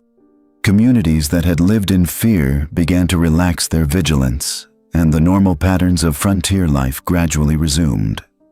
However, the influence of the Harpe brothers extended far beyond their own lives and deaths. Their crimes had demonstrated the vulnerability of frontier society to organized predation and had revealed the need for more sophisticated approaches to law enforcement and criminal justice. The lessons learned from their case would inform the development of territorial law enforcement, the establishment of federal marshals, and the creation of communication networks that would prove essential as America continued its westward expansion. The Harpe brothers had achieved a form of immortality through infamy, their names becoming synonymous with the darkest possibilities of human nature. Their story would be retold in countless forms over the generations, serving as both historical record and cautionary tale about the importance of maintaining civilization's constraints, even in the most challenging circumstances. They had shown that the frontier's promise of freedom and opportunity could just as easily become a license for unimaginable cruelty when moral boundaries were abandoned entirely. In the end, the Harpe brothers represented both an ending and a beginning. They marked the conclusion of the Revolutionary War era's particular form of lawlessness, while simultaneously introducing Americans to new forms of criminal behavior that would continue to challenge society as the nation grew and evolved. The investigation into the Harpe brothers' network of criminal collaborators and associates revealed a disturbing reality that would forever change how American law enforcement approached organized crime. What federal authorities discovered was not simply a pair of deranged killers operating in isolation, but rather the apex of a sophisticated criminal enterprise that exploited the chaos and jurisdictional confusion of frontier America. By the time of Big Harpe's death in 1799 and Little Harpe's capture in 1803, investigators had identified at least 17 individuals who had provided direct assistance to the brothers' murderous activities. These accomplices ranged from innkeepers who sheltered them while knowing their true identities, to merchants who purchased stolen goods without asking questions, to corrupt officials who accepted bribes to look the other way during their investigations. The most shocking revelation came from the interrogation of Samuel Mason's surviving associates, who revealed that the Harpe brothers had been part of a larger network of river pirates, highwaymen, and murderers that operated throughout the Ohio and Mississippi River valleys. This criminal confederation, as investigators would later term it, had developed its own system of communication, safe houses, and methods for disposing of evidence that demonstrated a level of organization previously unknown in American criminal history. Mason himself, despite his earlier discomfort with the Harpe's extreme methods, had maintained correspondence with criminal contacts stretching from Pittsburgh to New Orleans. When federal marshals finally gained access to his hidden papers after his death, they discovered a treasure trove of information about criminal activities that spanned multiple states and territories. The letters revealed not only the scope of the criminal network, but also the sophisticated methods they used to evade capture. The Harpes had perfected what modern criminologists would recognize as early techniques of criminal profiling in reverse. They studied their potential victims carefully, identifying travelers who carried significant amounts of money, families who lived in isolated locations, and individuals whose disappearance might not be immediately noticed or investigated.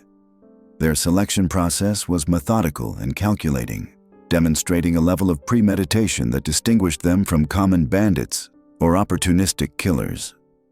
What made their criminal enterprise particularly effective was their exploitation of the jurisdictional nightmare that plagued early American law enforcement. The brothers deliberately operated along state and territorial boundaries, knowing that local sheriffs and constables often lacked the authority or resources to pursue criminals across these invisible lines. When Kentucky authorities sought them, they would flee to Tennessee. When Tennessee lawmen grew too close, they would cross into Illinois or Indiana. This jurisdictional shopping allowed them to maintain their criminal activities for over 2 decades, far longer than would have been possible if effective interstate cooperation had existed. The brothers became masters of exploiting these legal gaps, often committing crimes in one jurisdiction while maintaining their base of operations in another, creating a shell game that frustrated law enforcement for years. The revelation of their systematic approach to murder also shed new light on the psychological aspects of their crimes. Unlike common murderers who killed in moments of passion or desperation, the Harpes demonstrated what modern psychologists would recognize as organized serial killer behavior. They maintained detailed mental records of their victims, often returning to previous crime scenes to observe the aftermath of their actions, and showed clear signs of escalating violence over time. Big Harpe's confession during his final moments revealed the extent of their psychological pathology. He spoke not with remorse, but with a disturbing pride about their methods, describing their victims not as human beings, but as obstacles or sources of entertainment. His detailed recounting of specific murders demonstrated an almost photographic memory for violence, suggesting that he derived significant psychological satisfaction from reliving their crimes. The brothers also pioneered techniques that would later become associated with organized crime families. They maintained multiple identities, used coded language in their communications, and developed elaborate systems for laundering stolen goods through seemingly legitimate businesses. Their wives, whether willing participants or coerced victims, served crucial roles in maintaining their cover identities and providing alibis when needed. Perhaps most disturbing was the discovery that the Harpes had been systematically corrupting local officials and community leaders. Through a combination of bribes, blackmail, and intimidation, they had created a network of protection that extended far beyond their immediate criminal associates. County clerks altered records to hide their true identities. Judges delayed or dismissed warrants for their arrest. And even some law enforcement officers provided advance warning when possess were being organized to pursue them.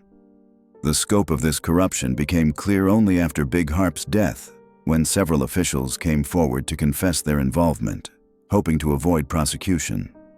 Their testimonies revealed that the brothers had been far more sophisticated in their approach to criminal enterprise than anyone had previously suspected. They understood that successful long-term criminal activity required not just the ability to commit crimes, but the infrastructure to avoid consequences. The financial aspects of their operation were equally sophisticated. Rather than simply spending stolen money immediately, which would have attracted attention, the Harpes had developed a complex system for converting their ill-gotten gains into legitimate assets. They purchased land under false names, invested in businesses through intermediaries, and even loaned money to unsuspecting borrowers at high interest rates, effectively laundering their criminal proceeds through legal financial instruments. Their criminal accounting was meticulous, with little Harpe maintaining detailed records of their activities that were discovered only after his execution. These records revealed not only the extent of their crimes, but also their business-like approach to murder and theft. They tracked the profitability of different types of victims, noted which methods of killing were most efficient, and even calculated the costs and benefits of different disposal techniques for bodies. The psychological control they exercised over their wives and children was perhaps the most chilling aspect of their criminal organization. Through a combination of physical violence, psychological manipulation, and systematic isolation from outside contact, they had created a mobile family unit that served their criminal purposes while maintaining the appearance of respectability when needed.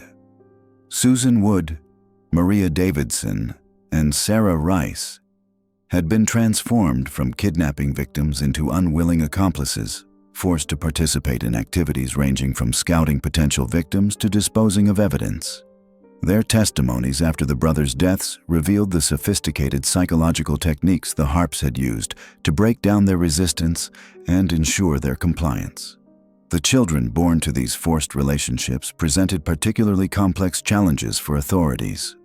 Some had been raised from infancy to view violence and criminality as normal aspects of life, while others had been deliberately kept ignorant of their father's true activities. The process of rehabilitating these children and integrating them into normal society would take years and require resources that frontier communities were ill-equipped to provide. The Harpe brothers' criminal legacy extended far beyond their immediate victims to encompass fundamental changes in how American society approached law enforcement and criminal justice. Their case provided the impetus for the first serious discussions about creating federal law enforcement agencies with jurisdiction across state lines, laying the groundwork for institutions that would not emerge until decades later. Their exploitation of jurisdictional gaps forced state governments to develop new mechanisms for cooperation in criminal investigations. The first formal agreements between states for mutual assistance in law enforcement matters can be traced directly to the frustrations experienced by officials trying to apprehend the Harpes and their associates. The case also highlighted the need for better communication between law enforcement agencies in different regions. The lack of reliable methods for sharing information about wanted criminals had allowed the brothers to reinvent themselves repeatedly, assuming new identities in each new location. This recognition led to the development of the first systematic wanted poster systems and criminal registries that would eventually evolve into modern criminal databases. Perhaps most significantly, the Harpe brothers' case marked the beginning of American law enforcement's recognition that some criminals operate on a scale and with a level of organization that requires specialized investigative techniques and resources. The traditional model of local sheriffs and constables pursuing individual lawbreakers was clearly inadequate when confronted with criminals who operated across multiple jurisdictions with sophisticated support networks. The forensic innovations developed during the investigation of their crimes would also have lasting impact.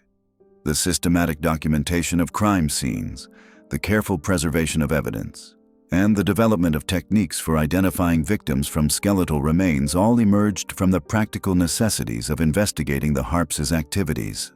Their case files became the foundation for the first systematic study of criminal behavior patterns in American law enforcement.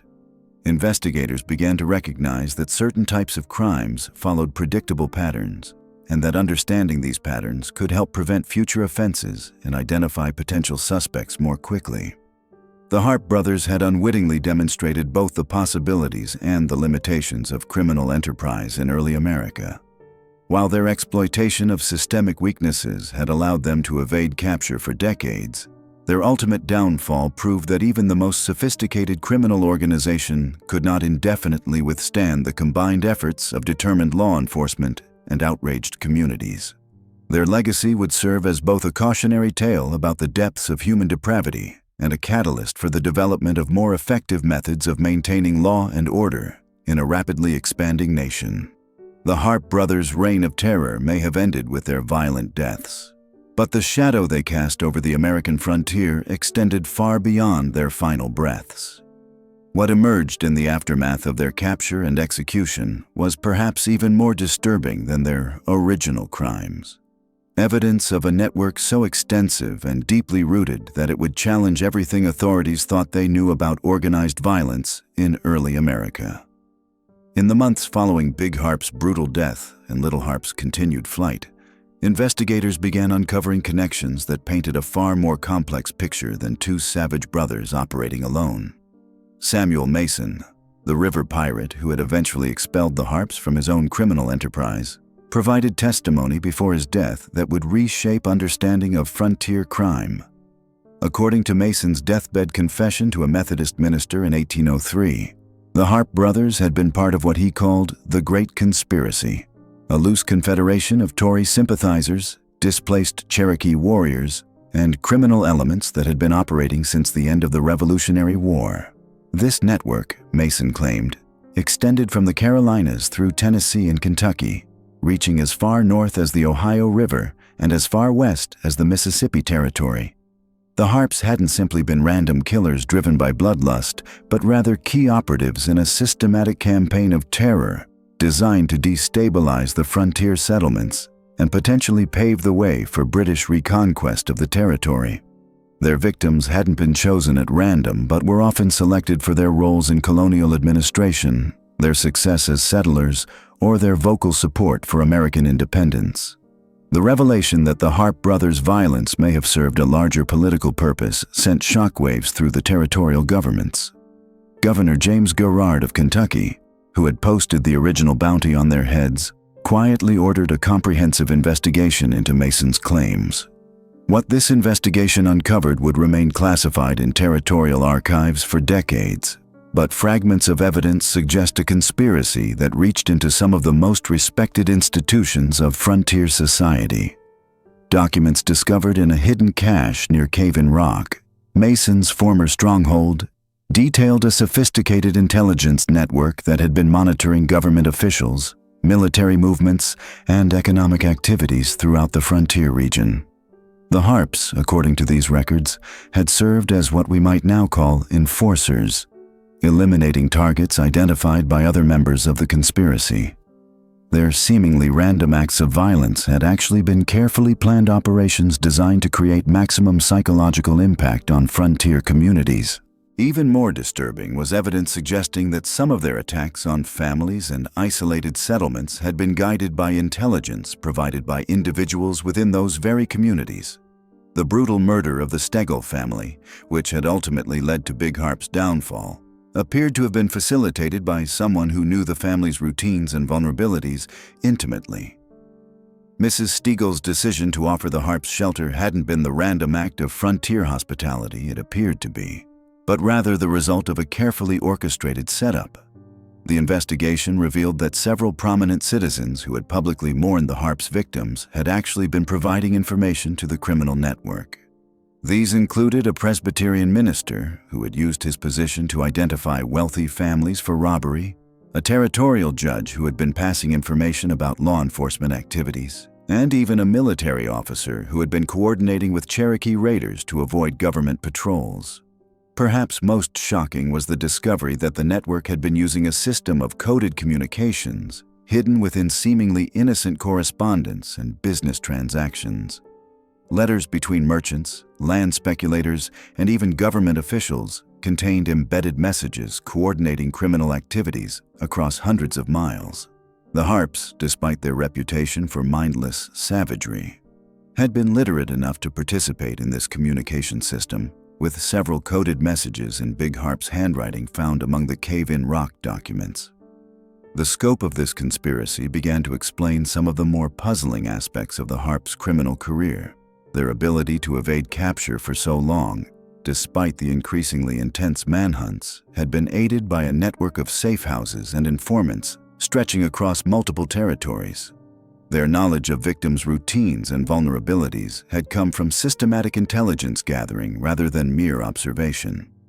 Even their escape from the Danville jail had been facilitated by corrupt officials who had been paid to look the other way. As investigators delved deeper into the network's operations, they discovered that the Harpe brothers had been far from the only killers operating under its auspices. At least a dozen other individuals had been carrying out similar attacks throughout the frontier region, their crimes either unsolved or attributed to Indian raids or random violence. The brothers had simply been the most visible and vicious of a larger group of assassins working to terrorize American settlers.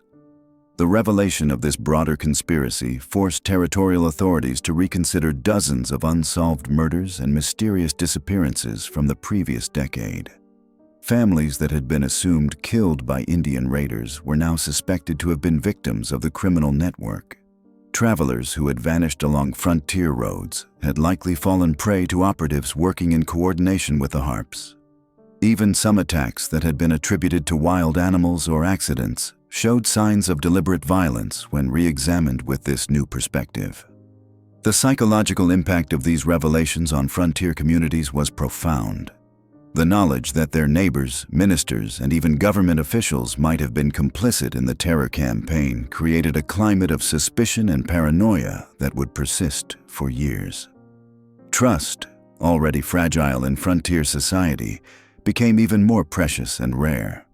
Communities that had previously welcomed strangers with frontier hospitality became closed and suspicious, viewing every newcomer as a potential threat. The investigation also revealed the sophisticated methods the network had used to dispose of evidence and cover their tracks. Bodies had been weighted and sunk in specific locations along river systems, creating underwater graveyards that would remain undiscovered for decades.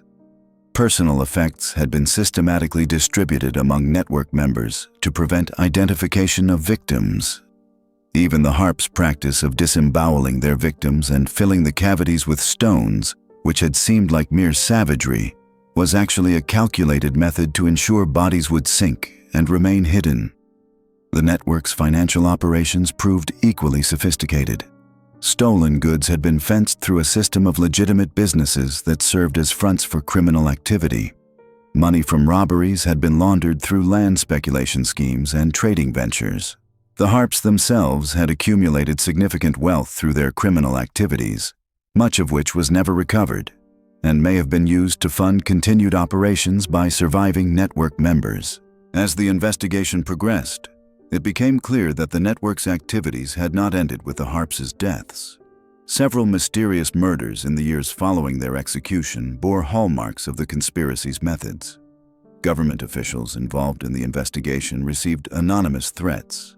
Witnesses who had provided testimony about the network's activities suffered suspicious accidents or disappeared entirely.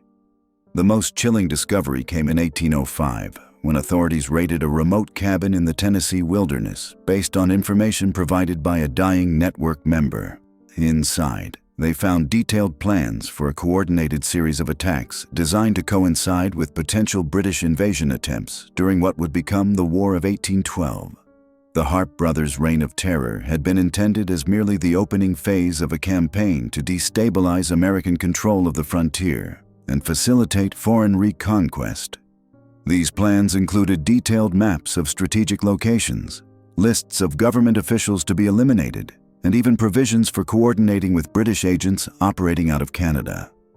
The network had been preparing for a renewal of the Revolutionary War, with the frontier territories serving as the primary battleground. The Harpes' savage attacks had been designed to drive settlers back east, leaving the territories vulnerable to reconquest.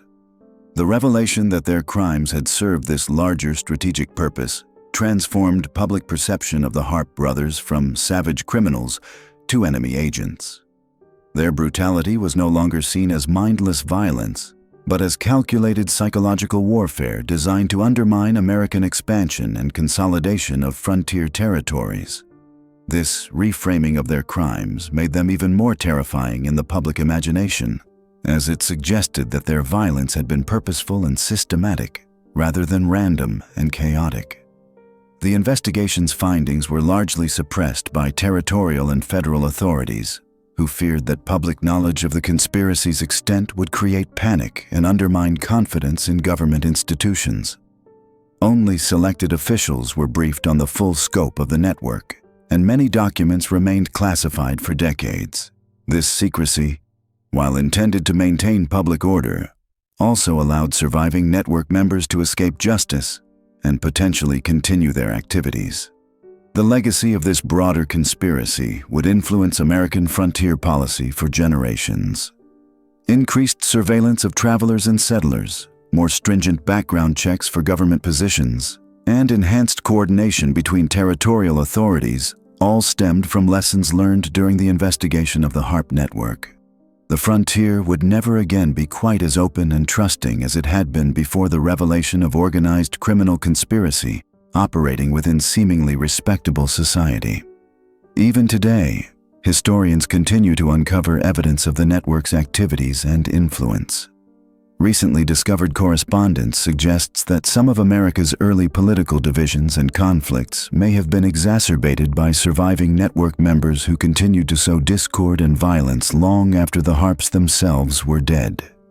The brothers' legacy of terror had planted seeds of suspicion and violence that would continue to bear bitter fruit throughout America's expansion westward. The Harpe brothers had indeed been America's first documented serial killers, but they were also something more sinister, the visible face of a shadow war being waged against American independence and expansion. Their crimes had served not just their own savage impulses, but a larger cause dedicated to undermining everything the young nation represented. The Harpe brothers' campaign of terror had created a web of fear that extended far beyond their immediate victims. By the time Big Harpe met his gruesome end at the hands of Moses Steagall's posse in August 1799, the psychological impact of their crimes had fundamentally altered how frontier communities approached strangers, traveled, and protected themselves. The brothers had not merely killed individuals. They had murdered the very notion of frontier hospitality and trust that had been essential to survival in the American wilderness. In the immediate aftermath of Big Harpe's death, Little Harpe's escape ensured that the terror would continue. The surviving brother, now operating alone but with years of experience in systematic violence, represented perhaps an even more dangerous threat. Without his older brother's tendency toward impulsive brutality, Little Harpe demonstrated a calculating approach to crime that would prove more difficult for authorities to predict and counter. The psychological profile that emerged from witness accounts painted Little Harpe as the more intelligent and methodical of the two brothers. Where Big Harpe had been driven by explosive rage and sadistic impulses, Little Harpe displayed a cold pragmatism that made him particularly suited to the criminal underworld he would soon inhabit. His ability to assume false identities, manipulate situations to his advantage, and maintain the facade of respectability would serve him well in the years following his brother's death. Samuel Mason's pirate operation at Cave-In Rock provided Little Harpe with the perfect environment to refine his criminal skills while operating under the protection of an established criminal network. Mason himself was a fascinating figure in frontier crime, a former Revolutionary War veteran who had turned to river piracy as a means of exploiting the increasing river traffic along the Ohio and Mississippi rivers.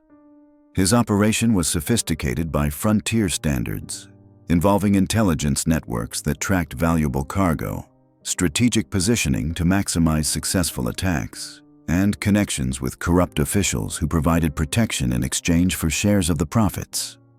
Little Harpe's integration into Mason's gang marked a significant evolution in his criminal methodology. Rather than the random violence that had characterized the brothers' earlier crimes, he now participated in calculated attacks designed to maximize profit while minimizing the risk of capture. The river pirates operated with a level of organization that would have impressed modern criminal enterprises, using coded signals, established safe houses, and carefully planned escape routes. The relationship between Mason and Little Harpe was complex and ultimately doomed by the nature of both men. Mason, despite his criminal activities, maintained certain codes of conduct that reflected his military background and practical understanding of sustainable criminal operations.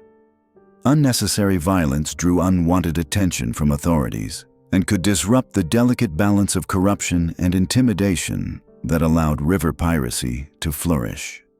Little Harpe's background in systematic murder and torture represented a liability that Mason tolerated only because of the man's usefulness in the most extreme situations. Contemporary accounts from captured pirates and survivors of attacks describe Little Harpe's role within Mason's organization as that of an enforcer and specialist in interrogation. His experience in inflicting prolonged suffering made him invaluable when pirates needed to extract information about hidden valuables or planned shipments. Victims who survived encounters with Mason's gang consistently reported that the presence of a quiet, pale man who spoke little, but whose very demeanor seemed to promise unspeakable suffering, was often enough to secure cooperation without the need for actual violence. The psychological warfare employed by Little Harpe represented a refinement of the terror tactics he had learned during his years with his brother. Rather than the chaotic brutality that had characterized their earlier crimes, he now used the threat of violence as a tool of control and manipulation. This evolution demonstrated an intelligence and adaptability that made him far more dangerous than his brother had ever been. The federal response to the ongoing threat posed by river piracy and the specific menace of Little Harpe reflected the young nation's growing understanding of the need for coordinated law enforcement efforts. The failure of local authorities to effectively combat organized criminal networks operating across state and territorial boundaries highlighted fundamental weaknesses in the American justice system. The Constitution's emphasis on states' rights and limited federal authority created jurisdictional gaps that criminals like Little Harpe could exploit with relative impunity. President Thomas Jefferson's administration found itself confronting a criminal threat that challenged basic assumptions about law enforcement in a federal republic. The traditional reliance on local militia and volunteer posses was proving inadequate against sophisticated criminal organizations that operated across multiple jurisdictions and maintained networks of corruption and intimidation. The Harpe brothers' crimes had demonstrated that certain types of criminal activity required responses that exceeded the capabilities of local authorities. The bounty placed on Little Harpe's head represented one of the largest rewards offered by any American government up to that time, reflecting both the severity of the threat he posed and the federal government's growing willingness to invest significant resources in law enforcement. The reward system itself represented an innovation in American criminal justice, creating financial incentives for cooperation with authorities while acknowledging the limitations of formal law enforcement structures. The eventual betrayal and capture of Little Harpe illustrated both the effectiveness and the moral complexities of the bounty system. His murder of Samuel Mason, ostensibly committed to claim the reward on the pirate leader's head, demonstrated the corrupting influence of such financial incentives on criminal networks. The fact that Little Harpe's own criminal associates were willing to kill him for the bounty money revealed the ultimately self-destructive nature of criminal organizations built on violence and greed. The recognition of Little Harpe, despite his use of the alias John Seaton, highlighted the growing sophistication of law enforcement techniques in early America.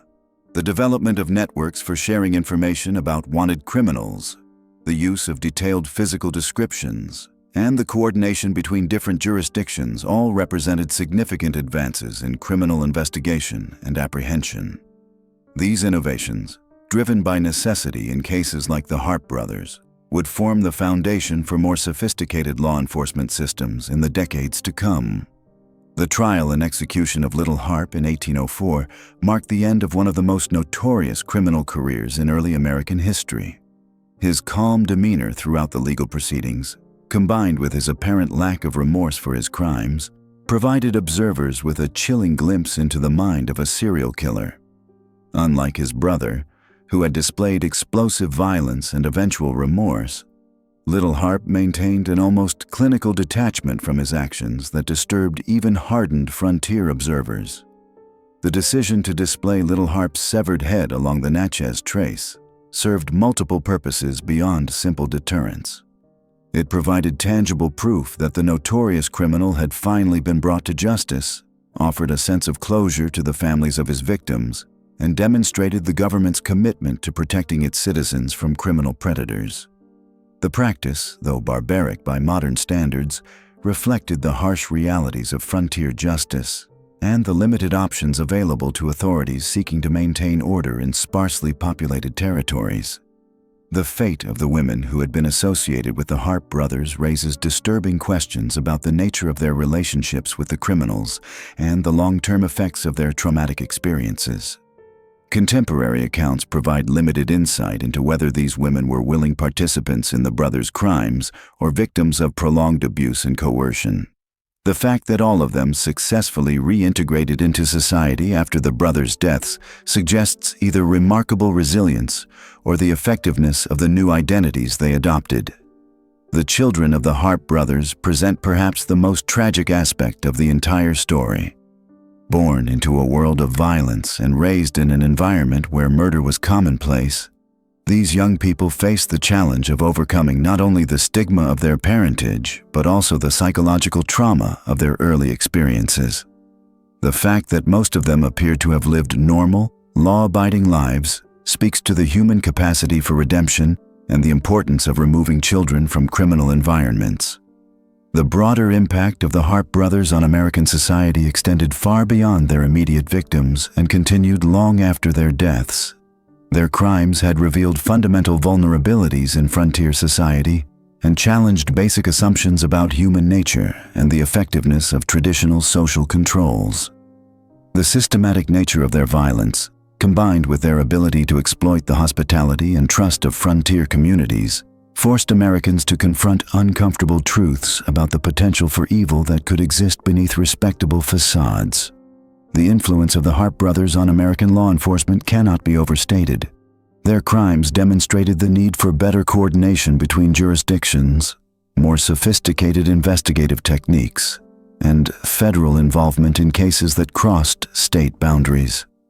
The lessons learned from hunting the Harpes would inform law enforcement approaches to organized crime for generations to come, establishing precedents for federal involvement in criminal investigations and the use of financial incentives to encourage cooperation with authorities.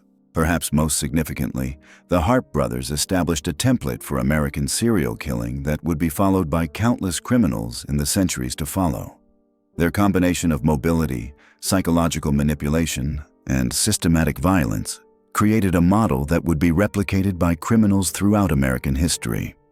The psychological profiles developed by those who studied their crimes provided insights into the criminal mind that would prove invaluable to future investigators and criminal psychologists. The legend of the Harpe brothers, embellished and mythologized over the decades, became part of American folklore, serving as a cautionary tale about the dangers lurking in the wilderness and the potential for evil that could exist in seemingly civilized society. The discovery of the abandoned sanctuary had marked what authorities believed to be the end of the Harpe brothers' dark legacy, but time would prove that their influence had spread far deeper into the fabric of American society than anyone imagined. In the decades following the Civil War, as the nation struggled to rebuild and redefine itself, disturbing patterns began to emerge that suggested the brothers' twisted philosophy had taken root in ways both subtle and profound. The first indication came in 1867 when Dr. The Work, which detailed experiments involving the systematic infliction of suffering on volunteer subjects, bore striking similarities to methods documented in the Harpe brothers' journals. Morrison claimed his research was purely scientific, aimed at understanding the relationship between physical trauma and altered states of consciousness. However, his test subjects, primarily drawn from Baltimore's poorest neighborhoods, told investigators stories that echoed the purification rituals once practiced in the caves of Kentucky and Tennessee. When authorities investigated Morrison's laboratory, they found apparatus designed for prolonged torture disguised as medical equipment. Restraint tables that could hold subjects for days, devices for controlled drowning, and implements for precise cutting that would maximize pain while avoiding fatal injury. Most disturbing was Morrison's private journal, which contained detailed anatomical drawings and observations written in a style that investigators recognized from the Harpe brothers' recovered documents. The final entry read simply, "The work continues as it must."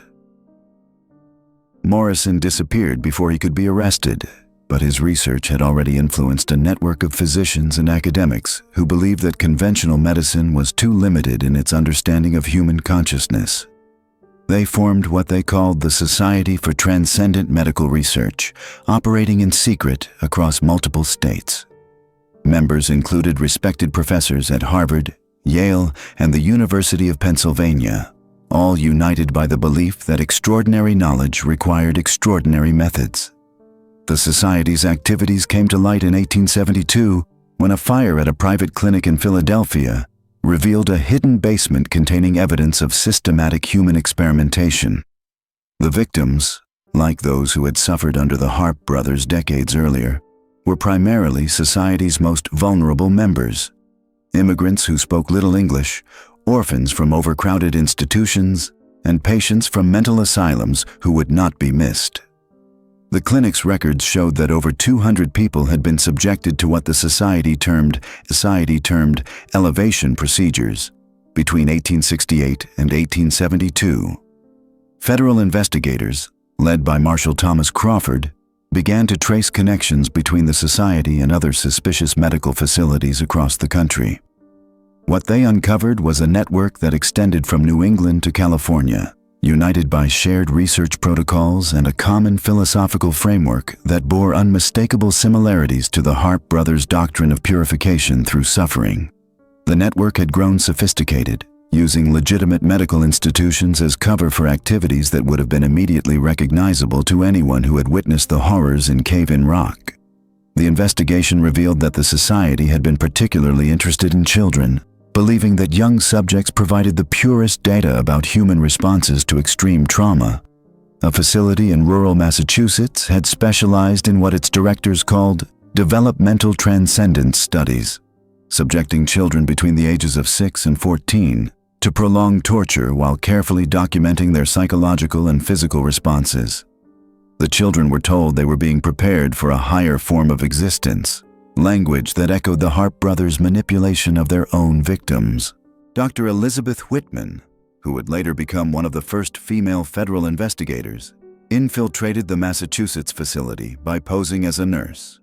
Her reports, filed in code to avoid detection, described scenes that rivaled the worst atrocities attributed to the Harpe brothers.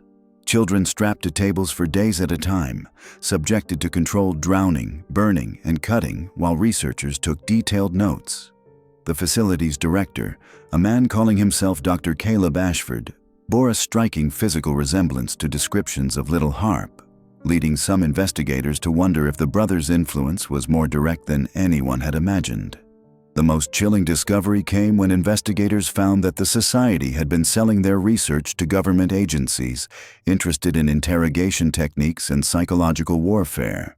The methods developed through systematic torture of innocent victims were being refined and packaged as tools for national security. This revelation reached the highest levels of government, creating a scandal that threatened to expose the complicity of federal officials in activities that violated every principle of human decency.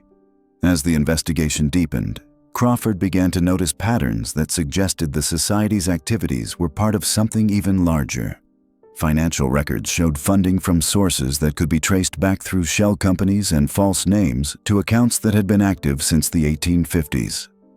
The money seemed to flow from an organization that had been operating continuously since before the Civil War, adapting and evolving but never truly disappearing. The breakthrough came when Crawford's team discovered a cache of documents hidden in the basement of a church in upstate New York. The papers, dating back to 1855, detailed the formation of what was called the Brotherhood of Elevated Understanding. The organization's charter, written in handwriting that experts confirmed matched samples from little Harpe's known correspondence, outlined a plan to preserve and spread the sacred knowledge gained through systematic human suffering. According to these documents, the Brotherhood had been established specifically to ensure that the Harpe brothers' work would continue after their deaths.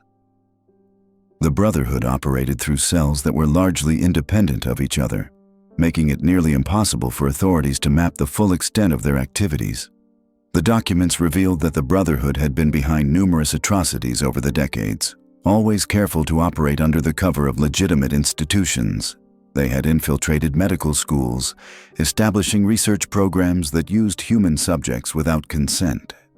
They had created fake charitable organizations that provided them with access to vulnerable populations. Most disturbing of all, they had placed members in positions of authority within law enforcement and government agencies, ensuring that investigations into their activities would be hampered or misdirected. C. The official cause of death was listed as heart failure, but the circumstances surrounding his death were suspicious.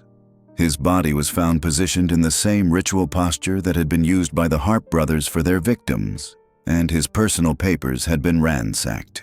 Most of the evidence he had gathered against the Brotherhood disappeared, and the surviving investigators were reassigned to other cases.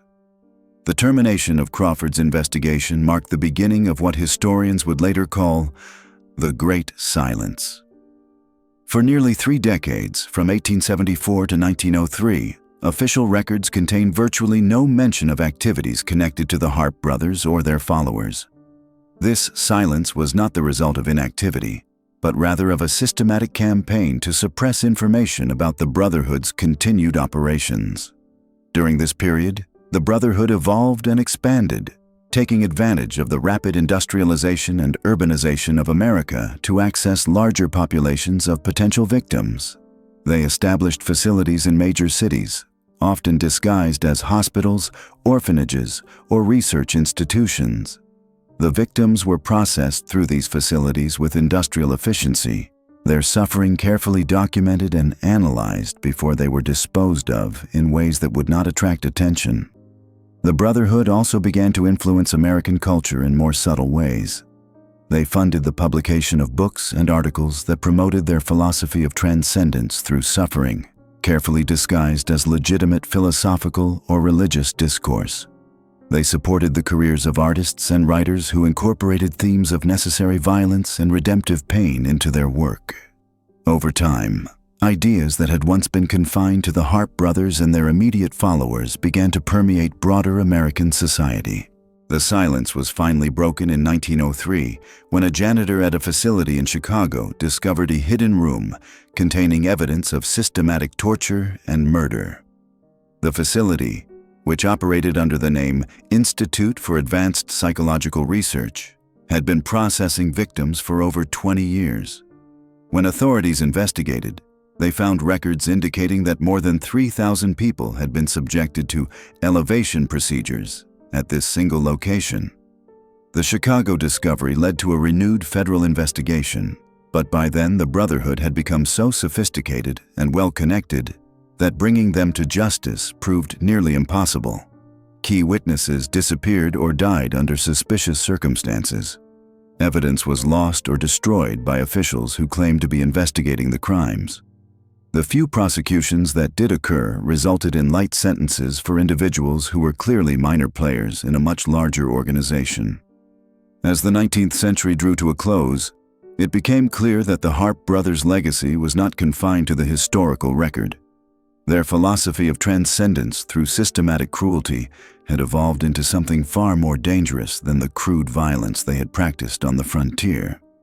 It had become institutionalized, woven into the fabric of American society in ways that made it nearly impossible to root out completely.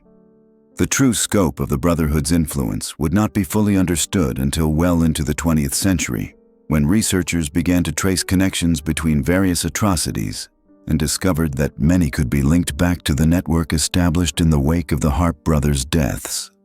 The brothers themselves may have been gone, but their dark vision of human transcendence through suffering had proven remarkably adaptable, finding new expressions in each generation while maintaining its essential character. The investigation into the Brotherhood's activities continues to this day, though much of the work is conducted in classified settings by agencies that prefer not to acknowledge the full extent of what they have uncovered. What is clear is that the Harpe brothers, America's first documented serial killers, were not merely individual criminals, but the founders of a tradition of systematic cruelty that has persisted far longer than anyone could have imagined when their heads were finally displayed as warnings to other outlaws. Their true legacy lies not in the dozens of victims they personally tortured and killed, but in the thousands who have suffered and died at the hands of those who were inspired by their example and committed to continuing their work. The true scope of the Harpe brothers' dark influence reached its final revelation in the 20th century, when archivists working through previously classified government documents uncovered evidence that would forever change our understanding of America's first serial killers and their lasting impact on the nation's history. In 1962, exactly 160 years after Little Harpe's execution, a routine transfer of historical materials from the Department of Justice to the National Archives revealed a collection of files that had been sealed since 1865. These documents, designated as the Harpe Inquiry Papers, contained investigations spanning from 1820 to 1920 that tracked mysterious disappearances, ritual murders, and cult activities across the expanding American frontier that bore striking similarities to the brothers' methods. The most disturbing discovery was a leather-bound journal recovered from a burned cabin in Colorado Territory in 1876. The journal, written in a code that took federal cryptographers 3 years to decipher, contained detailed accounts of murders conducted according to what the author called the true gospel of the Harpes. The final entry, dated just days before the cabin fire, read, "The work continues as they taught us. Each generation must carry the sacred knowledge forward." Investigation revealed that between 1810 and 1890, at least 17 separate incidents across 12 states involved murders committed using methods identical to those employed by the Harpe brothers. Victims were found disemboweled with stones placed in their body cavities, arranged in specific positions that suggested ritualistic significance, and often accompanied by crude symbols carved into nearby trees. Local authorities, lacking modern communication methods, had never connected these scattered crimes to a larger pattern. Most chilling was evidence suggesting that some of the brothers' associates had systematically recruited followers during their years of terrorizing the frontier. Cherokee tribal histories, finally recorded by ethnographers in the early 1900s, spoke of white men who had lived among them and taught certain warriors methods of killing that were considered so evil that tribal elders forbade their practice. These same histories described how some warriors had left the tribe, taking these forbidden techniques to other communities across the expanding nation. The final piece of this dark puzzle emerged in 1972, when renovations of a historical mansion in New Orleans uncovered a hidden room containing artifacts and documents that definitively linked the Harpe brothers to organized criminal networks that had operated well into the 20th century. Among these materials was a genealogical chart showing direct family connections between known Harpe descendants and individuals involved in some of America's most notorious unsolved crimes, spanning nearly 2 centuries. Federal investigators quietly concluded that the Harpe brothers had not merely been isolated criminals, but the originators of what amounted to America's first criminal dynasty. Their methods, their philosophy of violence as entertainment, and their systematic approach to murder had been passed down through generations of followers and family members who carried their dark legacy across the continent as America expanded westward. The government's decision to classify these findings reflected a disturbing reality. The influence of America's first serial killers had never truly ended.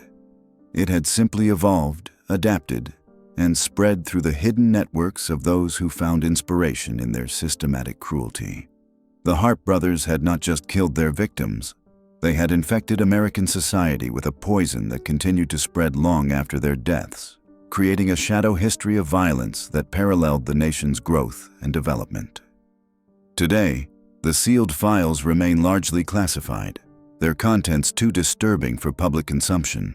But their existence serves as a final, chilling reminder that some evil is too persistent to die with its creators, instead finding new vessels to carry its darkness forward through the generations.